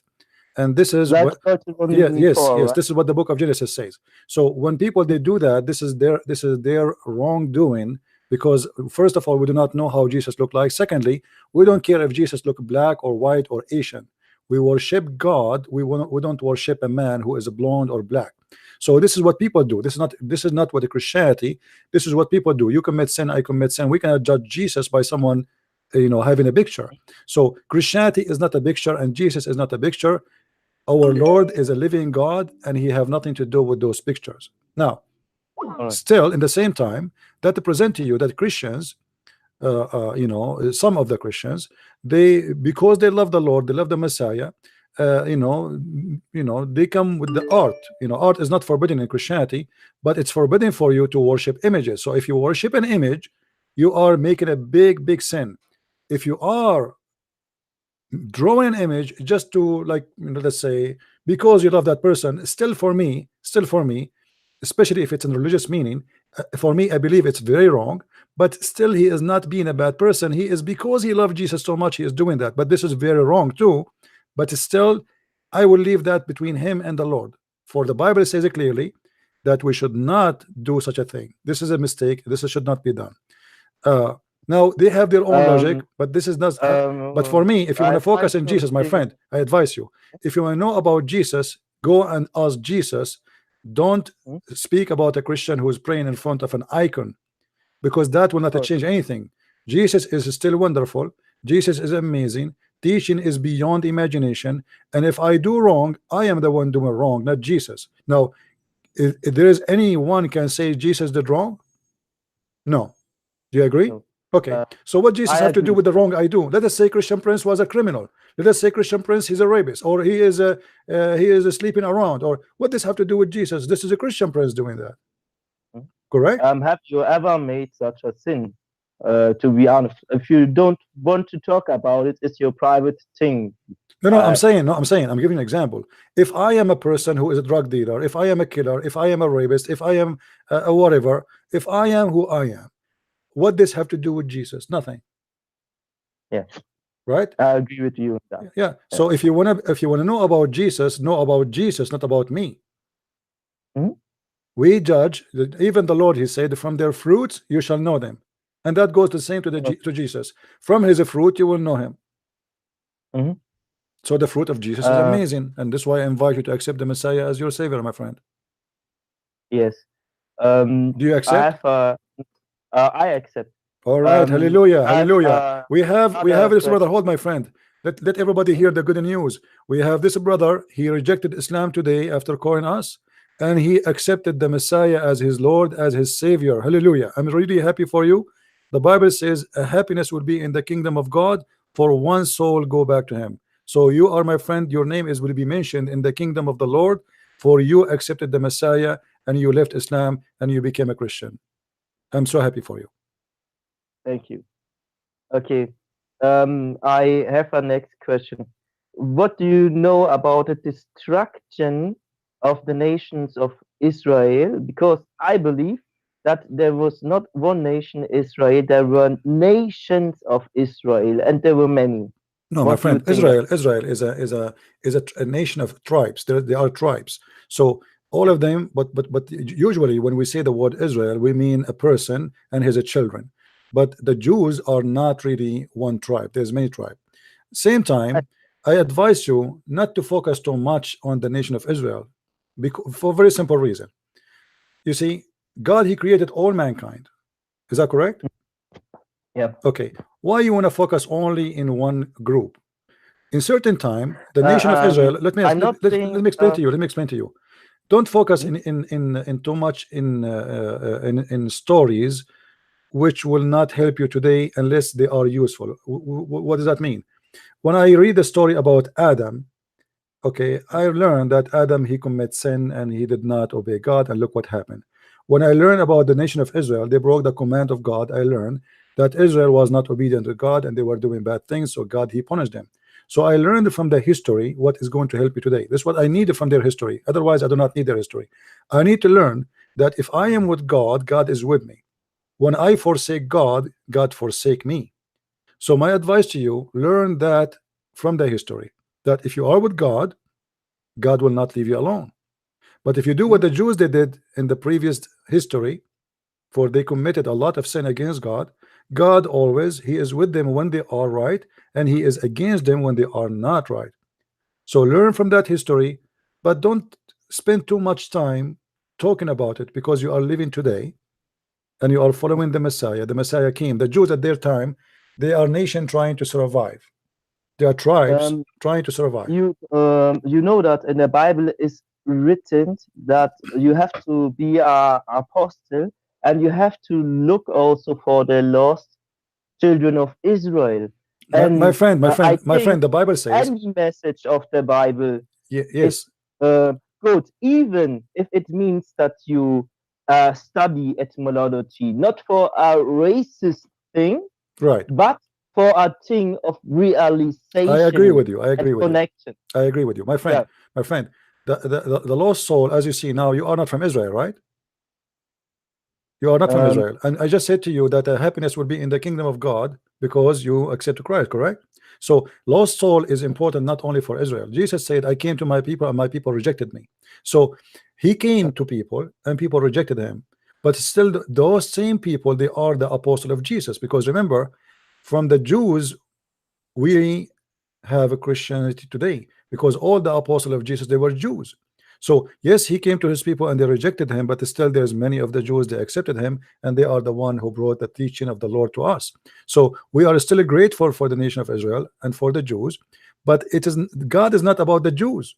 God is not about an ethnic group. God is not about a language. God is about he loved the world. So he sent his only begotten son to save us. So all of us, we are invited to the kingdom of the Lord. It's not only the Jews, it's not only the Arab, it's not only the black, it's not only the, it doesn't matter. Yep. I didn't say anything about only, because anything has its purpose. Even when it says we have to put the lost children high and bring them back to the roots, what they forgot. For example, they are Israelites and USA that forgot their history. They are Africans that forgot their history. There is even many things in the Bible that Europeans and United States people don't know. For example, I can go to Hosea 13 and I can tell you that it's talking about the Congolese Hebrew, where it's saying Yambe or Sambe, and it's in many translations. My friend, you're going out of my topic, my friend, with my respect to you. Okay. I have a topic to run. I don't want to waste but you know, don't confuse yourself with what he say, she say, who say. At the end of the day, you see, remember Jesus said that there's many people, they focus in many things, but the important is one. The important is to be with God, not to be with Israel, not to be with the Arab, not to be with the Chinese. You are focusing in details, which is not really going to take you to where you want to be. You know, if you have the Lord and you believe in the Lord, now focus on the Lord and focus on what he said to you. Go and be a fisherman, bring more people to me. You are focusing in things which will not really, I mean, will not make it different for me. I will make it simple for you before I let you go. If I'm a person who accepts Jesus as my savior, but I'm a person who never even did read the book of Isaiah, which is speaking prophecies about Jesus.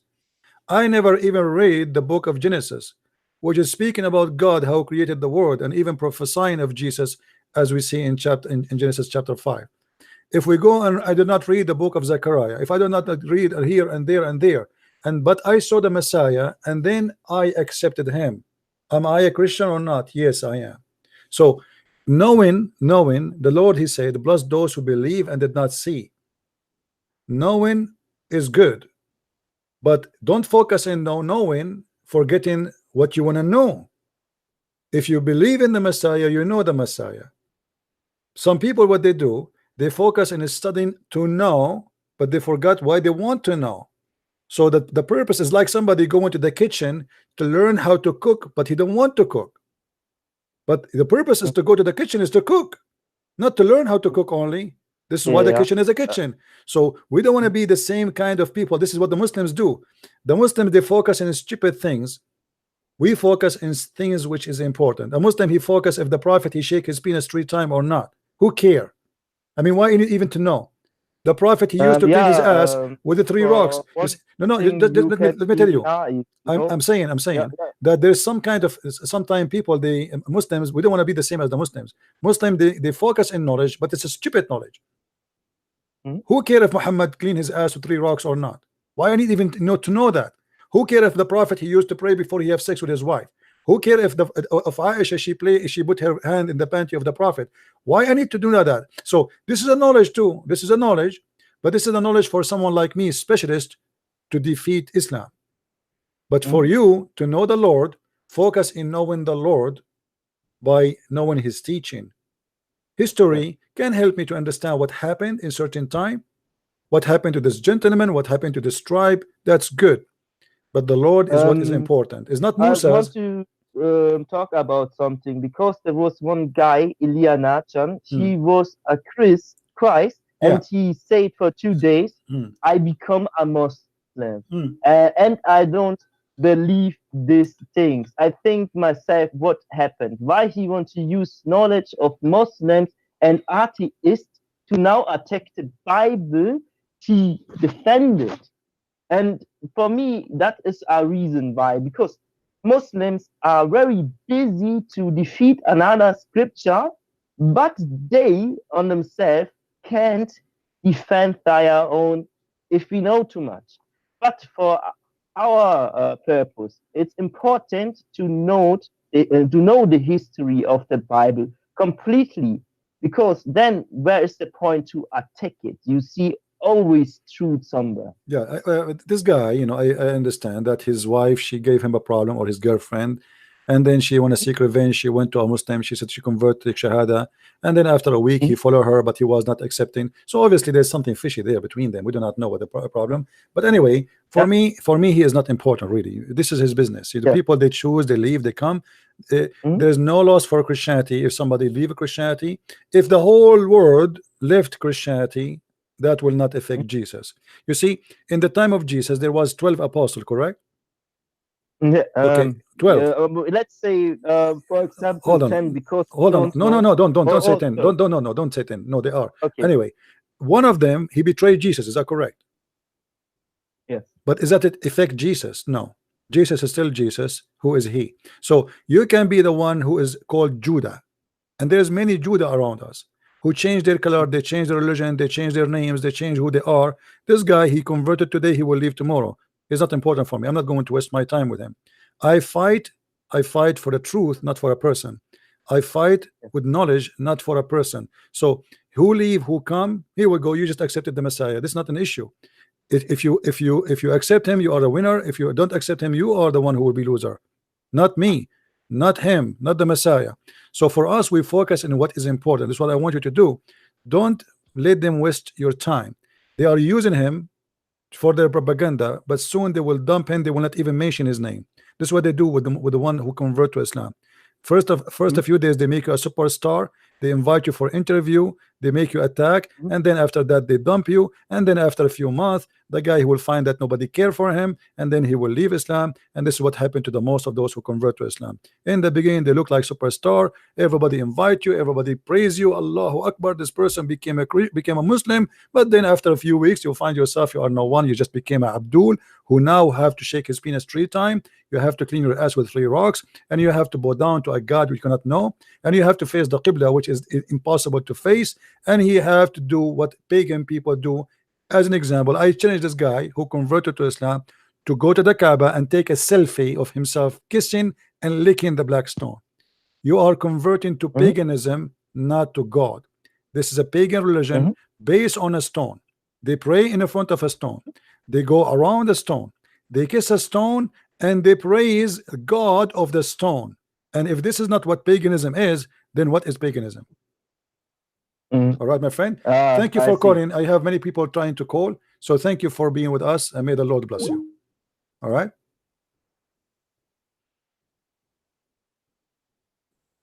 Do we have any Abdul? As you see, we defeat Islam every day, and nobody can debate us, for we have the truth in our side, and the truth will set you free.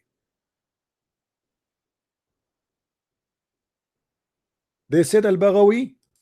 This is Al-Baghawi. Al-Baghawi says that Muhammad, he bowed down to the 3 daughters of Allah. This is Al-Baghawi, which is Ibn Kathir is quoting.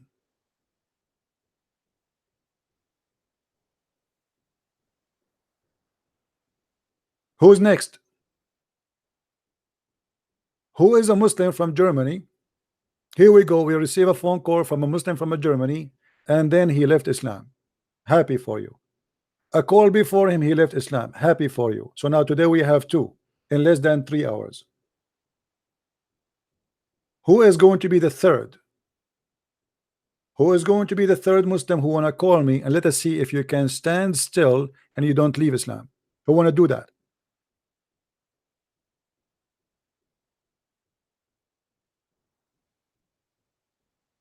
Any Muslim?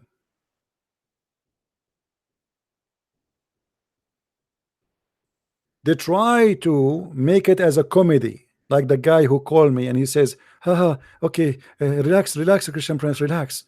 Yeah, relax. Why you're a prophet? He was bowing down, and the pagan they bow down with him. Relax, relax, Christian Prince, relax. They try. This is why when you speak to Muslims, you have to force them to answer. They will never answer. Show me where in the hadith it says that the prophet he prayed in the front of idols. Show me.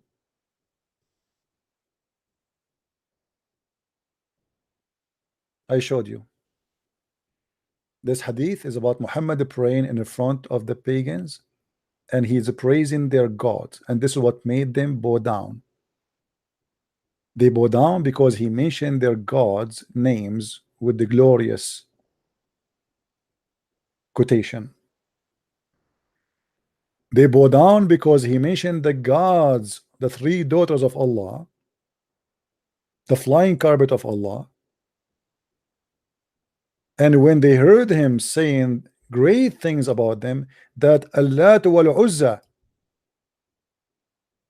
their intercession is indeed a must, as you see it. The Prophet being aware of the following words, those who they are high flying crans, Al-Quraysh were thereby delighted. They were delighted. Delighted by what? Delighted by saying that Al-Gharaniq, the three daughters of Allah, indeed their intercession is hoped for. Muhammad is asking the three daughters of Allah to intercede to forgive sin. That means Muhammad, he believed in the three daughters of Allah. Let me call one more time brother Amir. We have to drop him. Amir, are you there? Are you still there?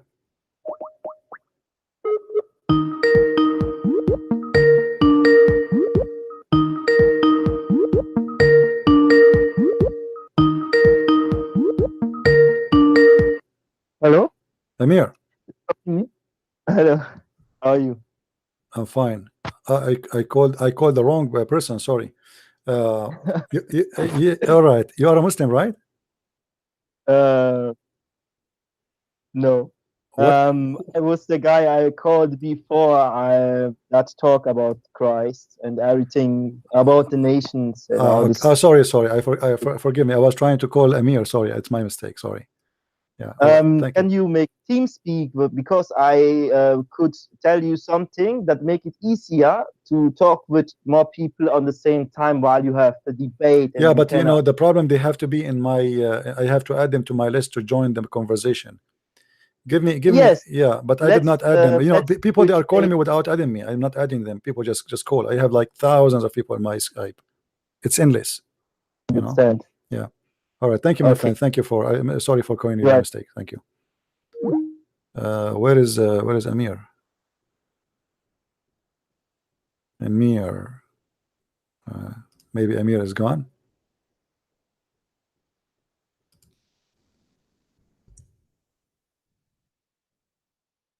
All right.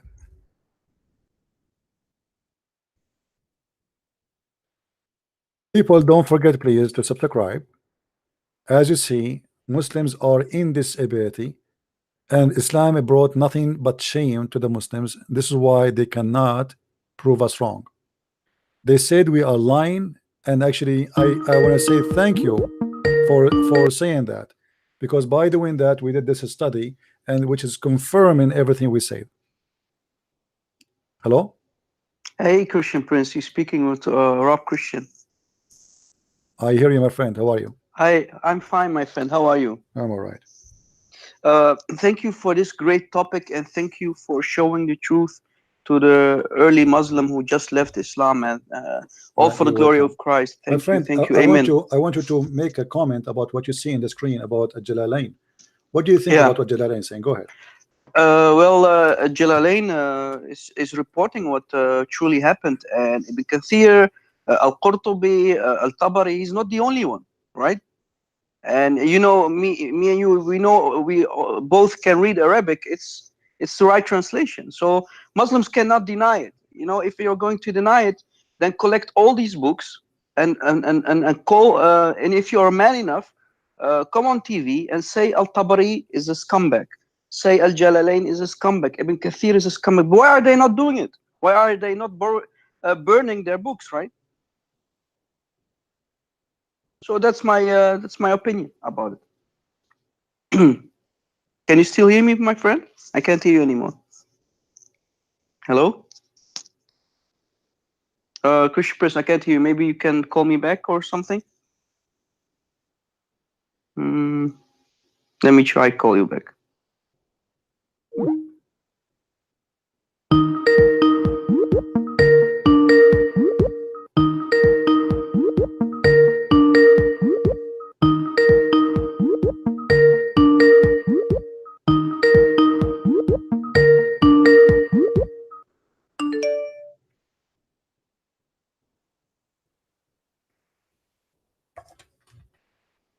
All right, look like, sorry guys, I had to go.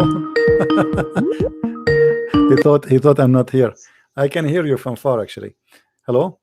Hey, Christian Prince, Rob Christian again. Yeah, it's all right. Somehow I lost you. No, I was hearing you, but I was away. I was getting some water. Oh, okay. Yeah, sorry. So did you hear what I said about? Yeah. You asked for my opinion. Yeah, I heard you. Yeah. So they should you know, or burn all these books of the tafsir. They wish, because they wish. Or they should just some leader, you know, come on TV and he'll say all these scholars are scumbag liars. I mean, they are reporting it. They are liars. Don't trust them. And then maybe they can make Islam look like sugar-coated, beautiful, loving Islam, right? The problem is with this cult, you show them from their books, and then they accuse us of lies, which is written in their books. Yeah, unbelievable. Huh? I mean, how it is in your book, but yet we are the liars. Yeah. You know. And can you show me the proof? Can you show me the isnad? Can you show me the details? Can you show me? Suddenly, nobody asked like, why nobody asked a Jalalain for the isnad? By the way. Yeah, but the Christian Prince, you know, the thing is, for example, tomorrow I steal a bike. I become a thief, right? I become a thief. And the day after I become a doctor, hey, look, Rob Christian, he's a thief, but at the same time he's a doctor. A thief is a thief, right? So what they're doing is one day they call Ibn Kathir a very trustful scholar. They pick and choose. So other day he's a scumbag. You see, the Muslims agree that all the books of tafsir is made not to explain the Quran but to defend the Quran. Yes. Ibn Kathir, he lived between the Christians in Syria.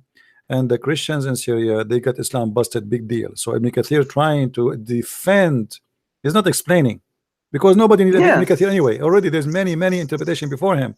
So what is the need of Ibn Kathir? Ibn Kathir and many interpretation, all the interpretation actually, you see, the only interpretation you can even consider is the one written when Islam was still in the, like, as a major power. And Islam is not encounter with people who they are arguing about, which means at the time was nobody there. Yes. At that time, you remember Christian Prince, you've debated Dr. Rohi before, right? Yeah. I've debated him many times on Potok. You know, people on Potok, they know me. I've debated him many times, and he, whenever you ask him, is Ibn Kathir a trustful guy, he say yes, of course, you cannot say any bad thing about him. But when you're giving him something like about the satanic verses from Ibn Kathir, all of a sudden Ibn Kathir is become a scumbag. Why, man?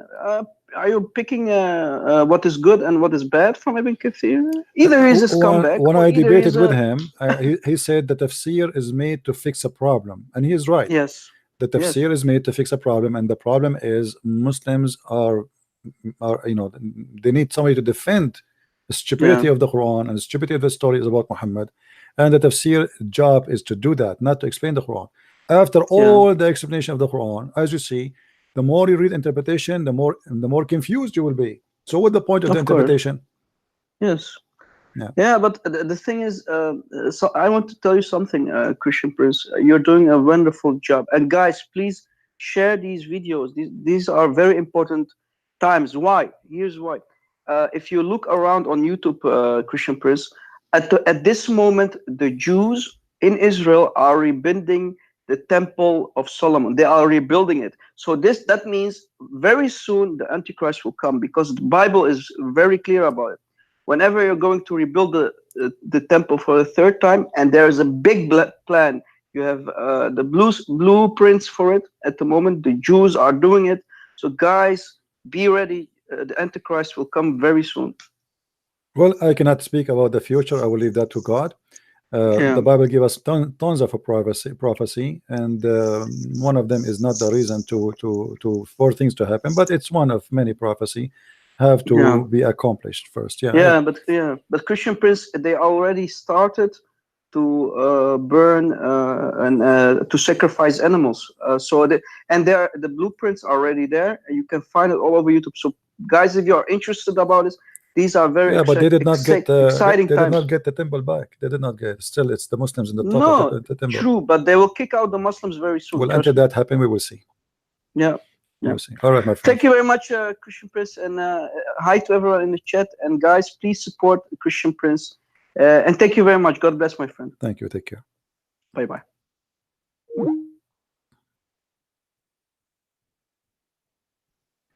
All right. Do we have any Muslim here? One last call. Mayday, Mayday. We have 1,000 people. There is no way there is no Muslim between. Don't forget to subscribe. Don't forget to share the link. Don't forget, you feel free to download my videos. I'm not the kind who get upset if people, share my videos, download them, use them in their own channel, because I don't work for my own. I work for my Lord. The point of what we do is to spread the truth. Is not the point is to say Christian Prince doing great job. Do your great job.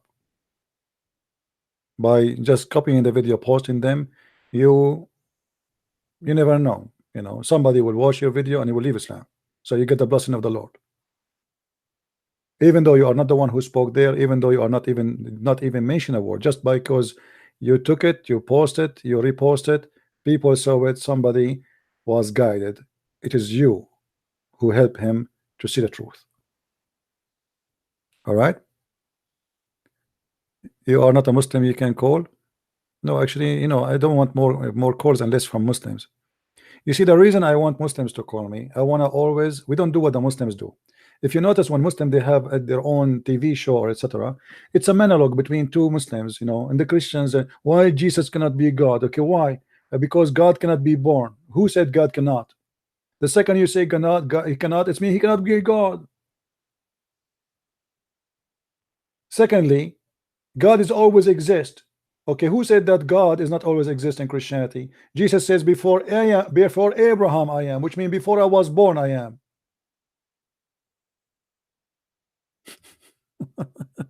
Correct? The birth of Jesus is not his existence.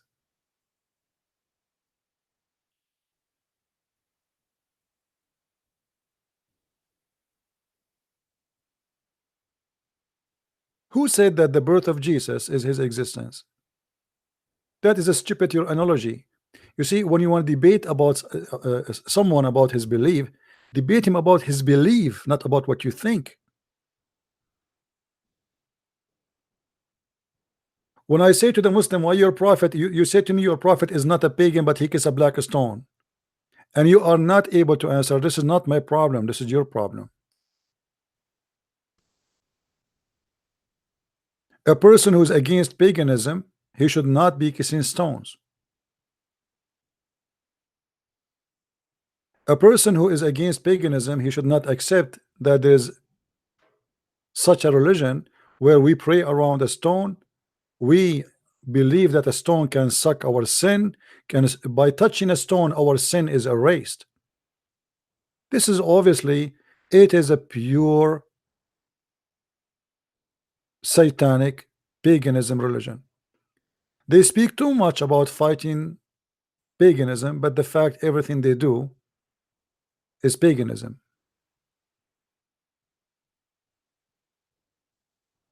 They say something, they do something else. Somebody saying to me there's a Muslim on a call and he is blocked. Well, I do not know what his name. I don't see even his name in my list. His name is not here.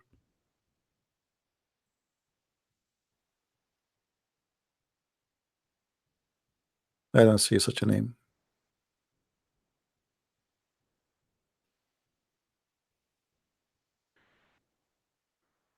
If you go in the hadith, you will find the following, which is a clear evidence that Muhammad, why he in certain time he was nothing but a pagan, and he was a person who is a hypocrite. When he is with the pagan, is a pagan. With the Christian, is a Christian. He speak to the Christian, he say, I believe in Isa, I believe in Jesus. He speak to the Jews, I believe in Moses. He speak with the pagan, he believe in the paganism, he believe in the daughters of Allah.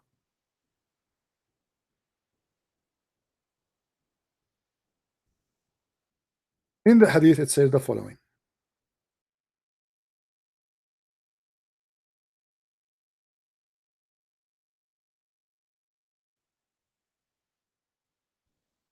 Read with me. If this is not paganism, what is paganism? Abu Abdul Rahman, somebody said to Abu Abdul Rahman, oh Abu Abdul Rahman, why do I only see you touching these two corners?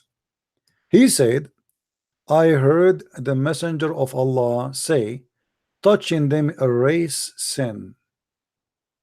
If this is not paganism, so you tell me what is paganism?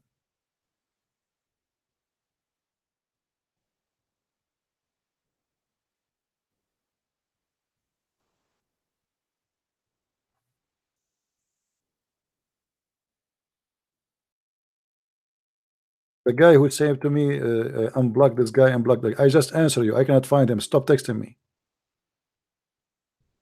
or I will block you. I don't have such a name in the blocking list.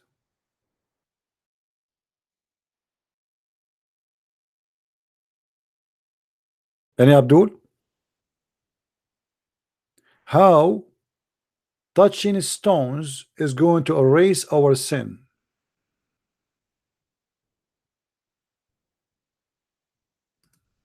Any Muslim have an idea?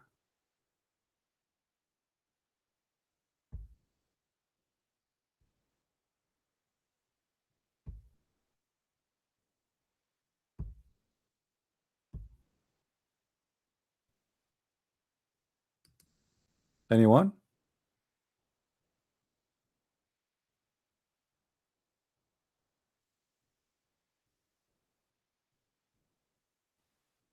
Isn't it this is paganism? Stones forgive our sin? How?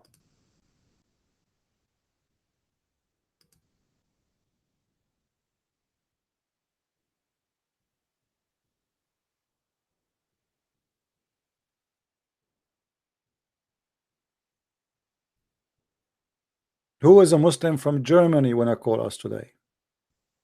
I devoted my time today for the Muslims from Germany, but look like there's no potato left in Germany. Unblock gamer 2331. Let us see if we have such a name. Unblock gamer. He's a gamer. Does that mean he's a kid? Guys, don't call me if you are not a Muslim. Only Muslims, please. Only Muslims. How many times I need to repeat? Only Muslims. Please.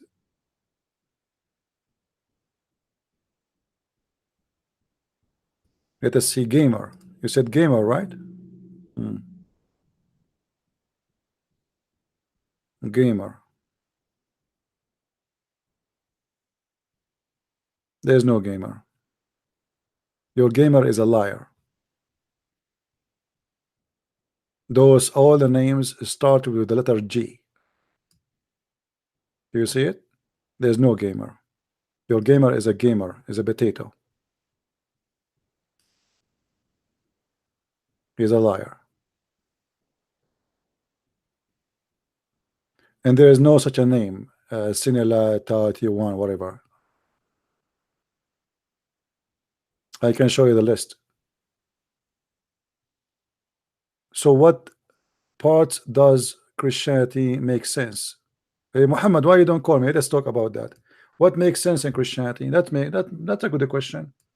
It makes sense that if you believe in God, God will give you 80,000 little boys. It makes sense that your God will make your penis endless. It makes sense that in heaven you go and you find a bazaar full of images of men and women, and whatever image you like to have sex with, you jump inside it. It makes sense. Suddenly, a Muslim is speaking about what makes sense and what does not make sense. It makes sense. The Quran says that women have a sperm coming from their ribs. That makes sense. Can you tell us why it makes sense to you that Mary, she is a virgin? How come the Muslim don't laugh at that? Just because Muhammad he says so, they accept it. Trust me, if Muhammad did not mention that in the Quran, the Muslim will be laughing at you. Ha ha ha! Stupid Christian. Ha ha ha! Mary, she gave birth to Jesus and she was a virgin. Ha ha ha! But just because Muhammad he says so, suddenly it makes sense. Four corner of the earth, it makes sense. Until now, this is a phrase is used. This is a figure of speech. Four corner of the earth, but the Bible says it clearly that the earth have a shape of a sphere, shape of a globe. But your Quran is the one who teach you that you have a flat earth. Call me, silence me. Right now, let us speak about that. Four corners of the earth versus the flat earth in the Quran. Where in the Quran it says the earth is flat? All verses in the Quran confirm that the earth is flat. Not a single verse in the Bible speak about the earth is flat. What do you say?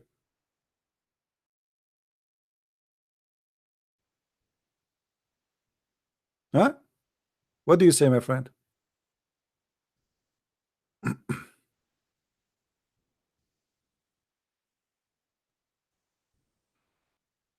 Not only the Bible speak about the look of the earth, even he said that it's hanged on nothing. If you go to the book of Job, chapter 26, you will see something you Muslims, you spend millions of years to figure it out. Actually, you're a Muslim, you will never figure it out.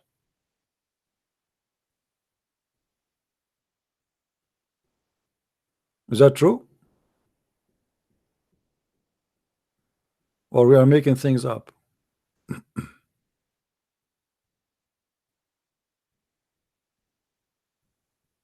Job 26.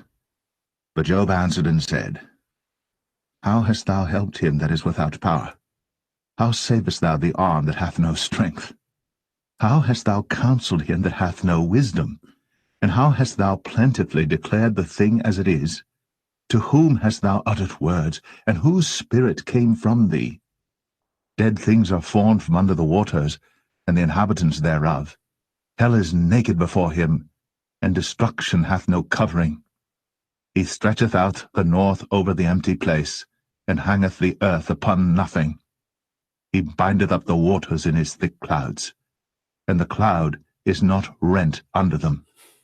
He holdeth back the face of his throne, All right. and spreadeth his cloud upon it. How the Quran? He hath compassed the waters with... Hold on. How the Quran speak about the earth? Is the earth is hanged on something? Yes. The Quran says that the earth is hanged on columns which you can see. Is that true? Is that true, my friend?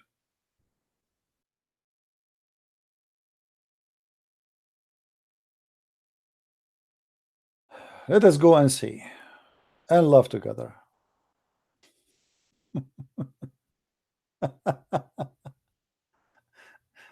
Sometime. All right. Why you don't call us? Call us. Chapter 13, verse number 12. Allah is the one who raised the heavens without any pillars that you can see. That means there's pillars, but we cannot see. Is that true?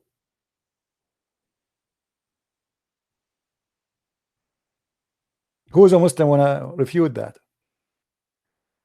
Do your God confirm that the sky and the earth, they used to be together? Allah, he pushed up the sky and he put columns. Yes or no?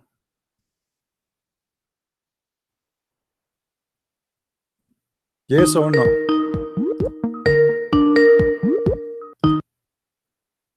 Hello?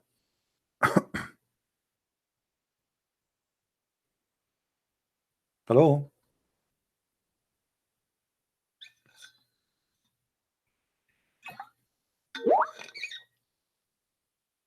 Okay, are you going to talk or not? You don't have a mic, so why are you calling me? That is very smart of you.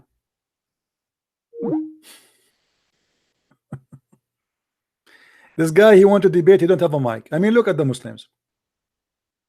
He called me. Hello, I don't have a mic. I want to debate.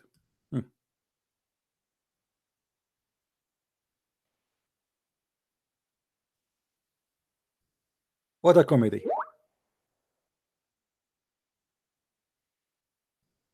Don't text me. Don't text me. I have no time for kids. You are calling me, but you don't have a mic. Hello? Hello, hi. Yes, my friend. Hi. Are you a Muslim? No. How I can help you? Let me put the YouTube off. Yeah, I mean, you know, I'm watching you for ages, to be honest. For ages mean when you used to be on the telly with other people, and I know your real name as well, to be honest, but I don't want to mention it here. Oh, you know my real name? What is my real name? No, I don't want to tell you. Like, come on.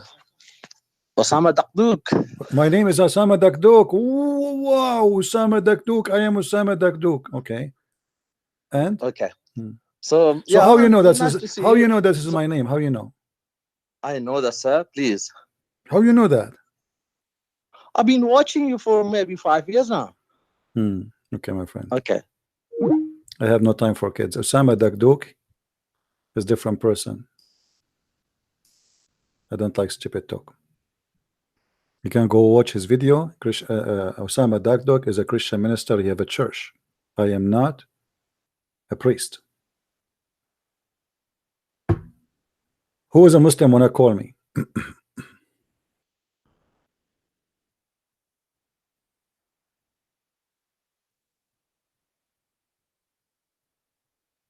Who is a Muslim wanna call me?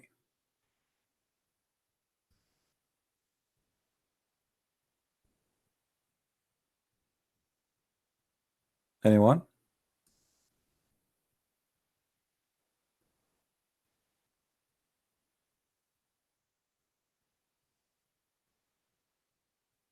Hello? Okay, listen, Abdul. The one you are saying why you don't want me to call you, give me your Skype. I will add you and I will call you from here. Just to show you that you are no one. Give me your Skype name. I will add you and I will call you.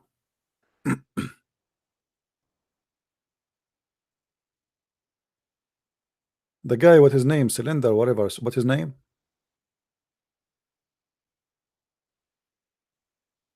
Clean Linen. What is your Skype? Give me your Skype. I will call you. Let us see how brave you are. You keep saying call, I want to call you, I want to call you. Here we go. Let us see. Give me your Skype. I will call you. Now he play dead.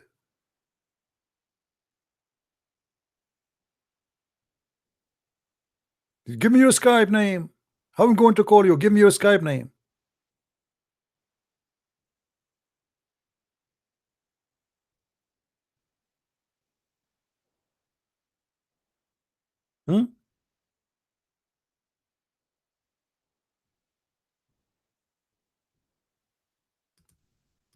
Give me. And Muhammad Ahmad, if you are a man, call me so we can laugh.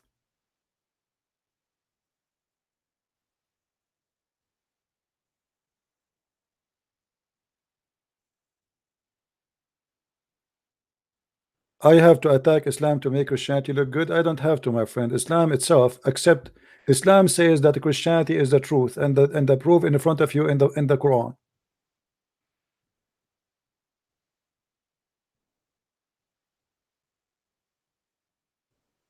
So why do you want to give your Skype? How am I going to call you if you don't give me your Skype name, Potato? So you were begging us all this time. You want to call me, and then you don't want to give me your Skype. Interesting. His Skype name is Fadi. What kind of a Skype name is that? Fadi? Let us see if Fadi is exist. Fadi.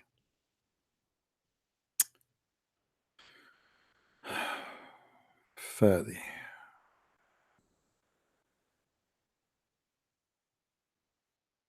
Fadi 123. Is that you?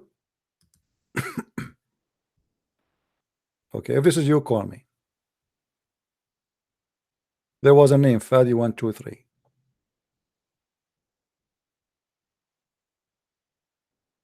This is the only name I have as Fadi. Call me. Not your name? So I don't have another Fadi. What we will do now? Why you don't give me your name, your account, so I can add you? What Fadi? Fadi is not the account name. Give me the name.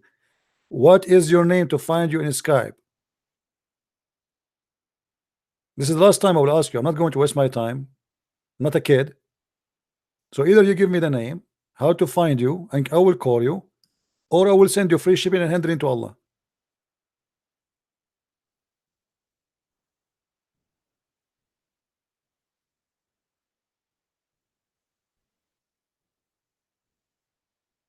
Where is the guy, Muhammad Ahmad? Why he don't call?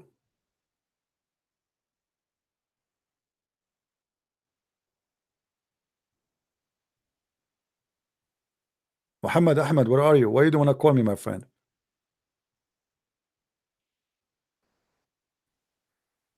My name is Life X-Ride. Life X-Ride. Let's see.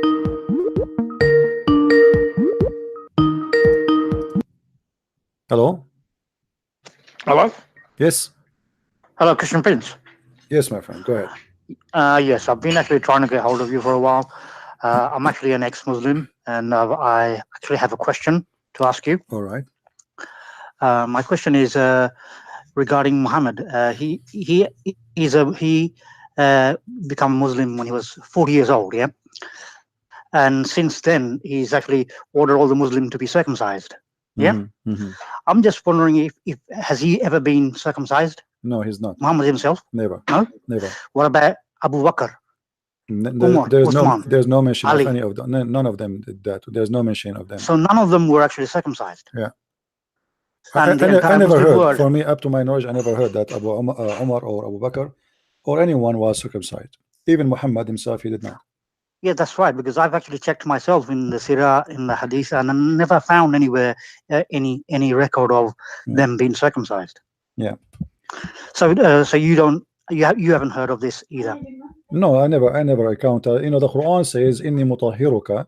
So the Muslim they claim that Allah, because he told him that Allah, he will make him pure, so he do not need to do. That's what the Quranists believe. The people who rejects the Hadith and they believe the Quran. Yeah. Yeah, they believe the circumcision is prohibited. No, the Quran never say the Quran. No, what the Quran saying. The Quran says that because man Allah was he made because he made him. Allah, he said that he will make him pure, but this is a false excuse, because chapter 3 verse number 55 it says that Isa, Allah, he used the word mutahhiruka, okay, and which mean I will circumcise you. Is qala Allahu ya Isa inni mutawaffika wa rafi'uka ilayya wa mutahhiruka. Mutahhiruka is mean I'm going to purify you. Purification for the Jews is to do circumcision. So here either the Muslim they say that Isa was not clean and Allah will purify him, after he die, or Allah is going to do circumcision for him in heaven, which is going to be very funny. Same time, we know that the Bible speaks that Isa, or Jesus, he did circumcision when he was in young age. Yeah, that's according to the Jewish tradition. Yeah. Yeah. Okay. Yeah. Well, that's understandable. But what I don't understand is Muhammad himself not being circumcised, and his same time. What Muhammad had to do circumcision? That doesn't make sense. But yeah. why he is doing even circumcision? If we ask a Muslim, where do you get circumcision from? They have no idea. I believe it's from the Jewish tradition. I know, but you see, Muhammad is a. You see, there is a hadith where Muhammad he copy from the Jews always. If we go in the hadith, let me see if I can find it.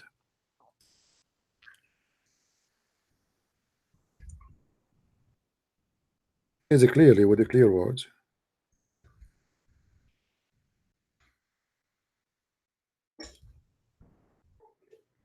Here we go. Okay. This is Sahih al-Bukhari. It says that the Prophet used to copy the people of the scriptures, which mean the Jews and the Christians, in matter which there was no order from Allah. All right. What is more, we need a proof, and this is Sahih Bukhari. They cannot say this is a lie. They cannot say it's a fiction. They can't say it's a fabrication. He copied. Why he copied from them? Where is it? Where is his God? Where the God of Muhammad? Don't send him scriptures, which is, I mean, he needed. Obviously, he needed. Where is Jibril? How come Jibril is exist when Muhammad he want to have sex with women? When he want women to give him their private part, but Jibril disappear when Muhammad he need something to fix a matter which is not exist in his book. So why he go to the book of the scriptures? And why you copy from the scriptures of Jews who it's corrupt, or Christians? Because when you copy, it's mean you accept it. Okay. All right. Okay, thank you, Christian Prince. It was nice to talk to you. You're welcome, my friend. Take care. All right, thank you. Bye. I forgot to ask him like how he left Islam. I forgot really. If you like to tell us more about why you left Islam, feel free.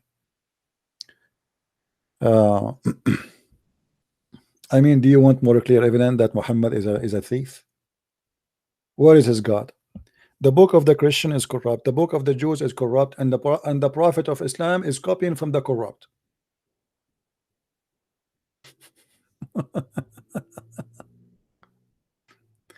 It's like saying to you, you have AIDS, and yet I want to sleep with you.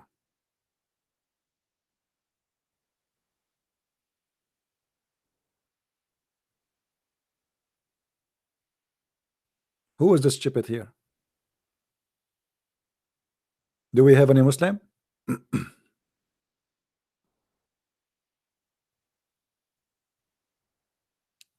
Do we have any Muslim?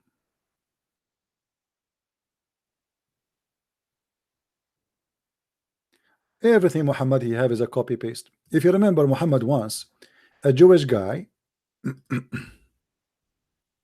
Muhammad was doing a funeral, like he's praying a funeral prayer. So while he was in the funeral, a Jewish guy he passed by. Let us see the hadith.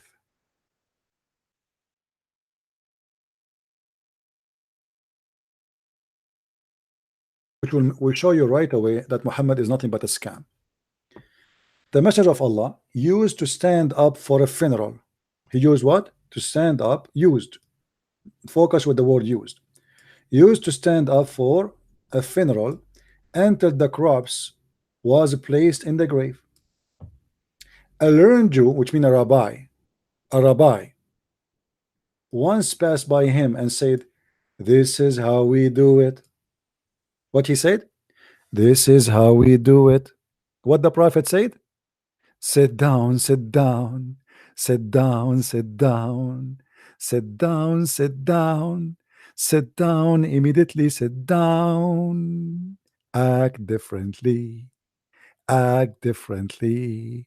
Sit down, sit down, sit down, sit down, act differently, act differently. Sit down, sit down, sit down, sit down.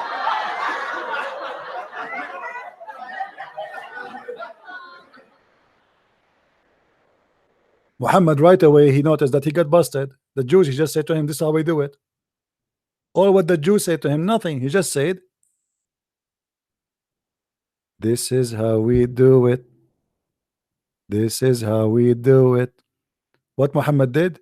Sit down, sit down, sit down, sit down. We are getting busted. Sit down, sit down, sit down, sit down. We are getting busted. What the Jews said? This is how we do it.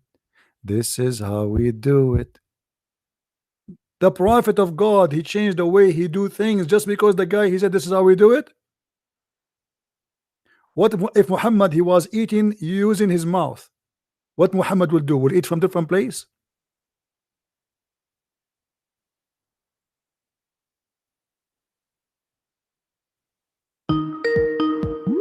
This is how we do it. Hello? Hi, Christian Prince. Hey, my friend. I just said that if you want to tell how you left Islam, feel free or something like that, right?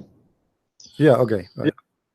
I know I left because that things about like predestination, because in Islam, like, oh yeah, sorry, in Quran, it says like, if Allah wants, everyone in the world will believe, but Allah don't want, or something like, don't feel sad, because if, so I thought that's very stupid, because if you predestinate, like you created like destination, then what's the what is the point of hell?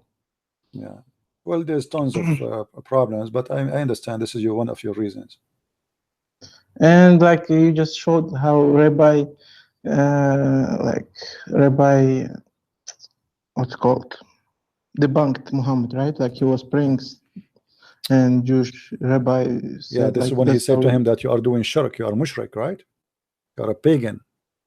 You mean that? And once even pagans they showed that Muhammad is stupid. You know, when Muhammad was in saying that that things that people worship, they will go to hell too. Like, for example, if someone worships idol, that idol will go to hell too. So pagans ask Muhammad, so for example, Christians they worship Isa, so will Isa go to hell too? And they cried, yeah, we win him because he's stupid or something. Did you know that hadith? I say again, I was trying to read the text in the chat. I did not focus on you. Sorry. Say again what the hadith. Like Muhammad said that all things that are worshipped, they will go to hell. For example, someone worships idol, that idol will go to hell too. Yeah, yeah. So pagans ask him, so Christians they worship Isa, and you claim that he's prophet, so will Isa go to hell? Yeah, so and he can't answer. What a potato. A potato. So even pagans, they are smarter than. Yeah. Actually, there's many many stories about Muslim. If you remember the story of the Hudhud, a Muslim, he asked Ibn Abbas. Ibn Abbas, he claimed that the Hudhud, as Muhammad told him, Allah he made him in the army of Sulaiman. He is like a general in for the bird army, and at the same time he can discover water under the ground. So an Arabian man, he was standing there, he said, well, how come if we put some seed to a hudhud to trap him, to capture him, he don't see it under the sand. If we cover it by sand, he cannot see even the seed. So how he can see the water under the ground, but he cannot see the seed? Ibn Abbas, he said to him, aren't you afraid that Allah will strike you for saying that? The guy, he said, A'udhu billah, I'm not going to say that again, I promise. The guy, he decided to use his brain for a second. How you say that this bird can see water under the ground, but he cannot see a bunch of seed? You know? Yeah, and I have one more question, but You know, like I want to ask why you don't make videos in Arabic, because here in Saudi Arabia, I live in Saudi Arabia, and you know, most of the people, they don't speak English, so they really think that Christians, they know that Muhammad is prophet, but like because they are so arrogant or something, they don't accept him. You know, they cut videos. For example, some Christian talks about Islam, and they cut it as if he says that he believes that Muhammad is prophet, and so on, so on. They translated in Arabic, and you know, most of the Arabs, like at least in Saudi Arabia, they don't speak English. So maybe if you will make but you know, there is many videos in Arabic, there's many Arab Christians, they are getting Islam busted big time. We have TV stations, we have radio stations, so it's over, it's history, you know. They like are Zakaria Petros. There's a Rashid, there's tons, there's a lot, yeah. There's a brother Rashid. I think you should make videos at Arabic too. See, the Because reason for me, I do it in English, and which is a language I, you know, because the Arab, they have a lot of opportunity to learn by themselves, and they have many people to teach them. So I don't want to be just one more Arab doing something is already exist. I wanted to be someone who deliver the message to those who cannot read Arabic. There's many that speak Arabic already, and they are exposing Islam. There's Moroccan, there's from Tunisia, there's from everywhere, you know. But to be honest with you, you're the only Arab Christian who talks about Islam who I know, because No, there's many. Search for Brother Rashid as an example. Brother Rashid. Brother Rashid, he's Christian, right? Yes, they have a Christian TV station. They broadcast all the way to Saudi Arabia. Every house in Saudi Arabia watch it in satellite. All right. Oh, so he's Arab, like, right? He's a Moroccan. Moroccan who left Islam, and he is getting Islam busted. Big deal. There is a guy. His name, I think he lives in Germany. His name is Hamid Abdul Samad. He make a lot of programs about Islam to get it busted. So there's a lot. You know. There's Zakaria Butros. There's many. Yeah, like he makes the Muslims. They trying to say that he's lying, and who's lying? What if I make a video too? They will say the same. Yeah. If you show them even from Sahih Bukhari, they will say no, it's not this bad, like, or something. My like friend, that. once I have a debate with an Arab guy. He's a sheikh, big sheikh. So they have the debate, and he said to me, he said that the heaven of Allah is in earth. I said to him, the heaven of Allah is in heaven. He said to me, you are stupid, you do not know your religion, you do not know, and you don't teach me my religion. You are a Nasara, you don't understand. He's a big sheikh, his beard is like 20 foot tall. So he carry it with him when he walk. And the Muslim, Allahu Akbar, brother, you are right. And then the video posted on YouTube, and right away the guy, he flagged the video. He asked all his followers because he noticed how stupid he is, because the Quran say clearly that the heaven of Allah is in heaven. Actually, this is why it's called heaven. It's like Muhammad Hijab saying that Allah don't pray to Muhammad, but for the Prophet. He pray for. Like big change. Like, I mean, really. Like. Yeah, supposedly he's being smart. Yeah. Anyway, my friend, thank you very much for calling. Okay, thank you. Yeah, bye. Thank you. Where is the guys who want to call us? Who is a Muslim would like to call me? Anyone? Mayday. Last call. Today we have actually 3 callers. One of them left Islam. No, two of them, they are ex-Muslims, and 2 of them, they left Islam on air. That's wonderful. Kafir Maghribi, I think I saw once a video of him.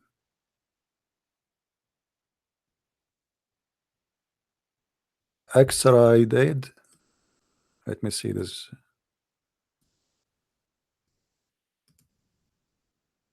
Let us see if we can find this account.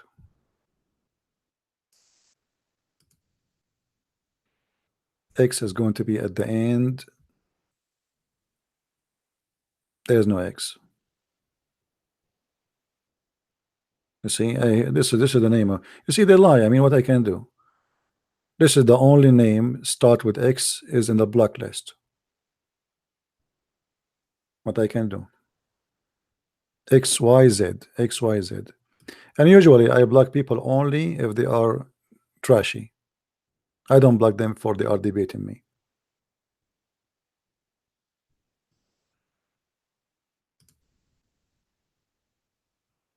All right. Any Muslim? Yeah, tomorrow. Yeah, you are the same as your God Allah. He will fix things tomorrow. This is why in the Middle East nothing is right. You ask them why there is no electricity, they say we will fix it tomorrow. Why we have no water, we bring it tomorrow. Why the street does not have tons of holes, we will fix it tomorrow. And tomorrow never come. Here we go, we challenge them, all those Abdul from Germany. Not even one, we have only one person from Germany. He's a Muslim, he left Islam. One caller.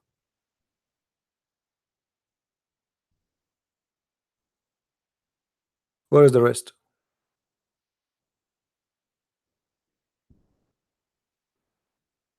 Tomorrow. Anyway, guys, I want to say thank you for being here.